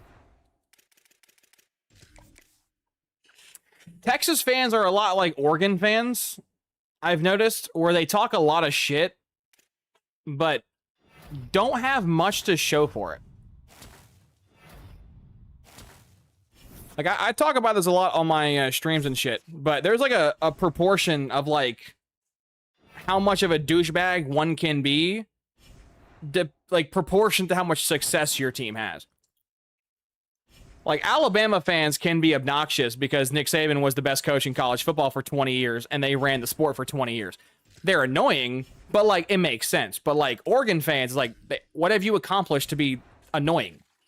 Your 30th uniform? Your 4th straight playoff loss in an embarrassing fashion when you're not playing a dog shit program? Like, what are we doing?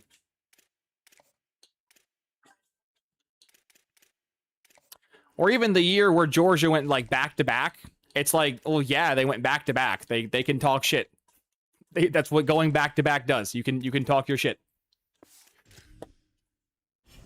Or like Ohio State fans, it's like, well yeah, they can talk shit because they just won the fucking Natty. It's, at least if your team's successful, you being again, I don't recommend being a snob in general, but if you're a snob, at least be a snob to a successful team. Don't be like Tennessee or Texas or Oregon where it's like, we're the best, but like we don't accomplish anything. It's like, then you're not the best. It's pretty simple.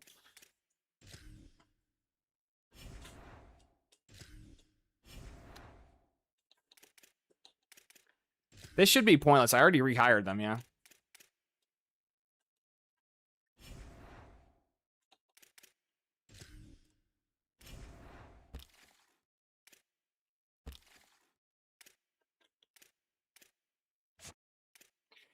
I don't think Texas can jump me in any way. I have more money than them. And there's no more visits. Just go ahead and give you fucking more money because you're annoying. Okay, everyone else is committed. We're officially done. Now we can just advance. Do we go back-to-back in the ACC and jump to the Big Ten tomorrow? Let's see.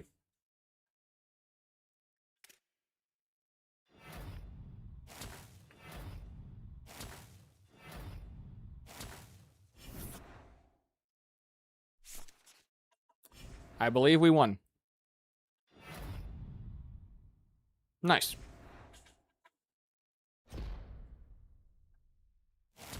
Back-to-back ACC champs.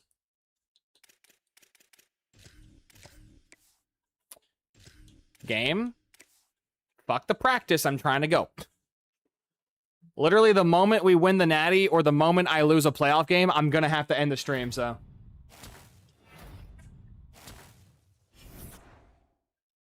Beastly is in gotta go mode. Heisman, we are not watching this. I would like to win it a 3rd year in a row, but I don't know if my QB's played well enough to do that a 3rd year in a row, so. Maybe we have a receiver doing it, maybe, but. Moment on the annual sports calendar. The Heisman Trophy ceremony presented by EA Sports. Inside the Tiburon Theater, I'm Chris. He had a lot of yards, but not enough touchdowns to win it, so it's not the receiver. It's somebody else. I'm an idiot, and I don't know ball, apparently. How the fuck does my receiver win the Heisman? Well, that's... So, I've used this playbook for 3 years, and we're 3 for 3 on Heismans. 1 quarterback, 2 receivers. He must have had rushing touchdowns. I don't understand how he won the Heisman with 14 touchdowns. 14 touchdowns is so bad. I've seen receivers get, about 18 plus, 20 plus to win the award. 14, so, I guess he had a lot of yards, right? I guess to be fair... Oh, you know what it was? It was kick return yards. I didn't even think about kick return yards. I had my number 1 receiver also do kick and punt returns.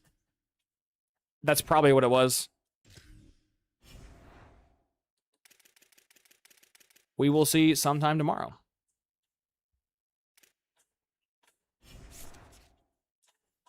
Got all 3 of my goals. Nice, nice, nice. We get to fucking rematch Stanford for a 3rd time. Have any of the Stanford games been close?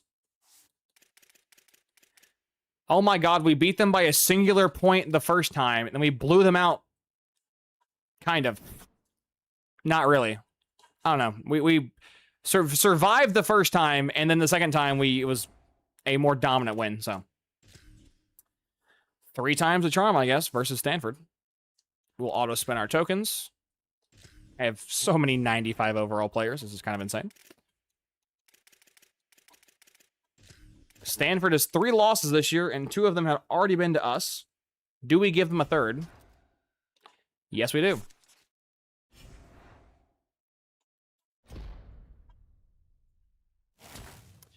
Yes, we do. Arkansas.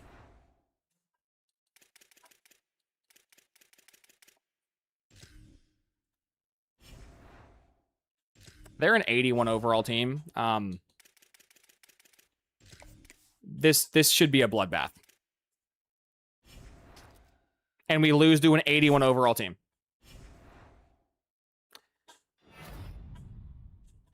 That's how our season ends.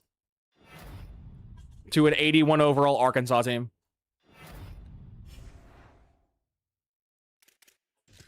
That's just okay. A 20-16 loss to Arkansas. In which we don't score literally the entire fucking game, by the way. Going into the 4th quarter, we had 3 points. We were 3 for 10 on 3rd down. That's, yeah.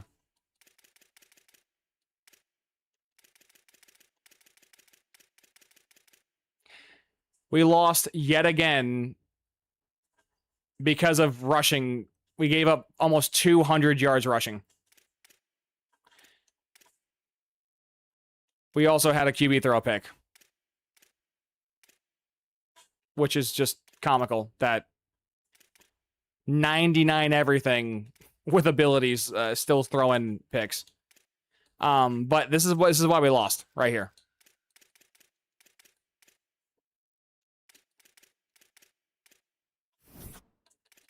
We gave up 38 rushes for 200 yards and 2 touchdowns. That's why we lost.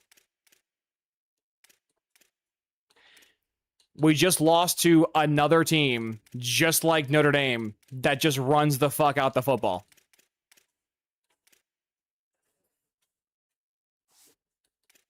So, in recap, blowout, semi-close game, blowout, close game loss because of bullshit, close game win because of bullshit, semi-big win, close game, blowout, semi-close game, and then we gave up 200 yards rushing versus Arkansas, which is just hilarious.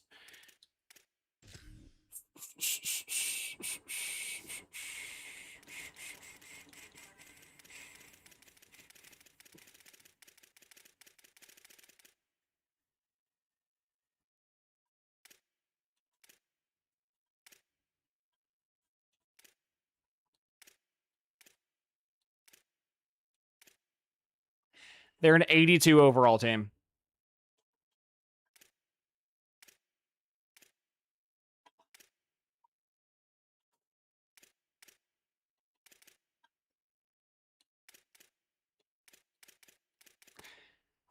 I just lost to an 82 overall team.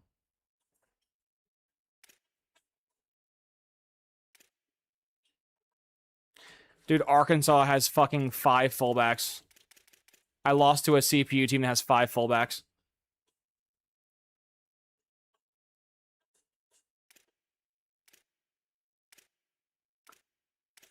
Dude, their O-line's terrible, minus their right tackle.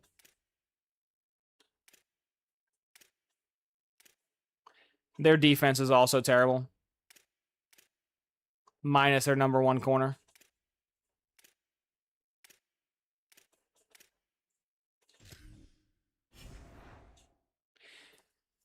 Yeah, so that's something. So to quickly recap, in 3 years we have 3 Heismans. We have 3 conference championships, and we have 1 national championship. And in those 4 losses across 3 years, 2 of them were in games in which we just got ran on for 1,000 carries for 1,000 yards, and they just chewed the entire clock. Got it. I'm done using the 4-2-5. I think the only way this offensive playbook loses is literally if you just don't let the offense have the ball. So, moving forward, I'm ditching the 4-2-5 because I am tired of getting ran on for 1,000 yards. Also, Arkansas makes the natty and gets fucking their back blown out by A&M, which is funny because we have never had a close game with A&M. We've always beat the fuck out of them. Because, as you can see, Arkansas...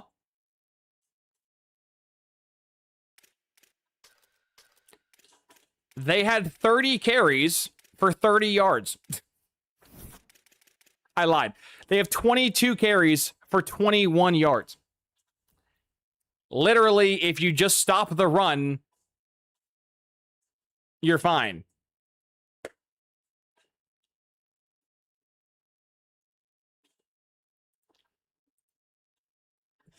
Very quickly before I leave, I'm about to go check what A&M's defense is, because I'm like 100% sure they run not a 4-2-5.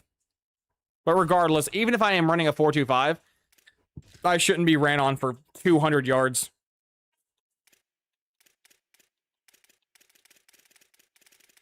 I have like a 90 plus at every defensive spot. An 80 overall team should not run me over, literally. Nope, apparently they do have a 4-2-5. So, there you go. There's no rhyme or reason. I don't understand. We run almost the same defense. I'm running 4-2-5 man pressure. He's running 4-2-5 zone pressure. I get ran on for 200 rushing yards, and then he gets ran on for 20 yards. I don't... Makes no sense, but that's how she goes. Season ended again in a very fun manner. And, yeah.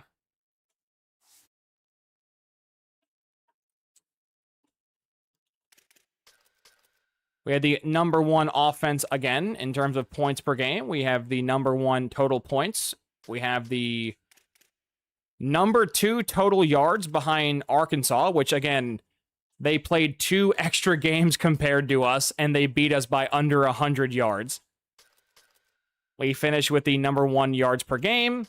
We finished with the number 1 yards per play.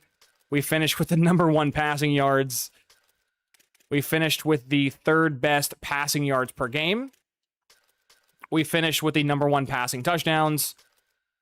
And top, like, 12 to 15, whatever. I'm not counting, but... in rushing, with 3rd in rushing touchdowns. So our offense cooked, and apparently our defense was the number 1 defense in the country. I call bullshit.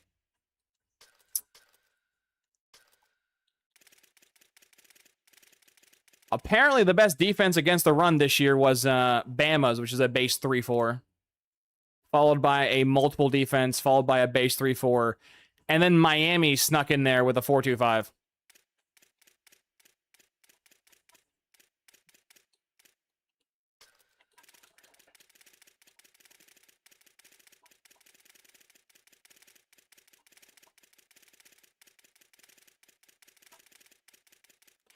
Yeah, our rush defense was like top 30-ish.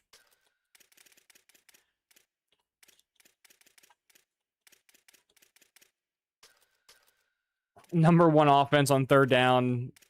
Number 1 offense. Actually, I lied. Number 2 offense on 4th down behind Arkansas. So that's fun. That's fun. Don't really know how to end this stream, but that's fun. I think I think the offensive playbook is good. I think the defensive playbook is getting retired. That's I'm done using the 4-2-5. This is again in every game we've lost since moving to the redacted offense. We've either blown people out the water, or we've barely lost in games in which we've given up hundreds of rushing yards. And it's the same thing. So next year, I'm going to run the base 4-3 and see if we can blow up the run in the base 4-3 and have the opponents air it out. Watch when I swap to the base 4-3. We're going to give up like 800 passing yards per game. It's going to be the same problem where it's like, okay, now my defense is just getting cooked in the passing game, but it's like, what the fuck am I supposed to do? So that's fun. Fun game. Glad I gave my money to this company for this game. And I got to go. So I will see you guys tomorrow. But again, to recap with the redacted playbook in 3 years. No, 4 years. No, 3 years. In 3 years, we have 4 losses. We have won 1 Natty, we've won 3 Heismans, and we won 3 conference championships. So the story pretty much goes as follows. We, year 1, beat the fuck out of everybody in our conference. Won the Heisman, won the conference, made the playoffs, lost. Year 2, went undefeated, 17-0, yada, yada, yada. And then year 3, beat the conference, made the conference, won the Heisman, made the playoffs, and then same thing. So, on the bright side, if you want to call it a bright side, the regular season is kind of become irrelevant again. We can consistently just beat the fuck out of everybody.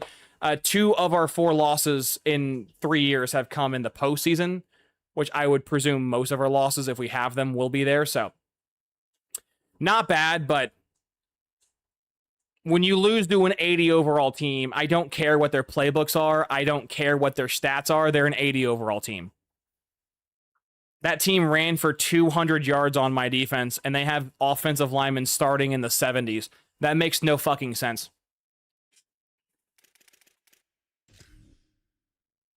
Defensively speaking, my D-line, top to bottom, just shit all over theirs. I have multiple 90-plus D-linemen. I have multiple 90-plus linebackers.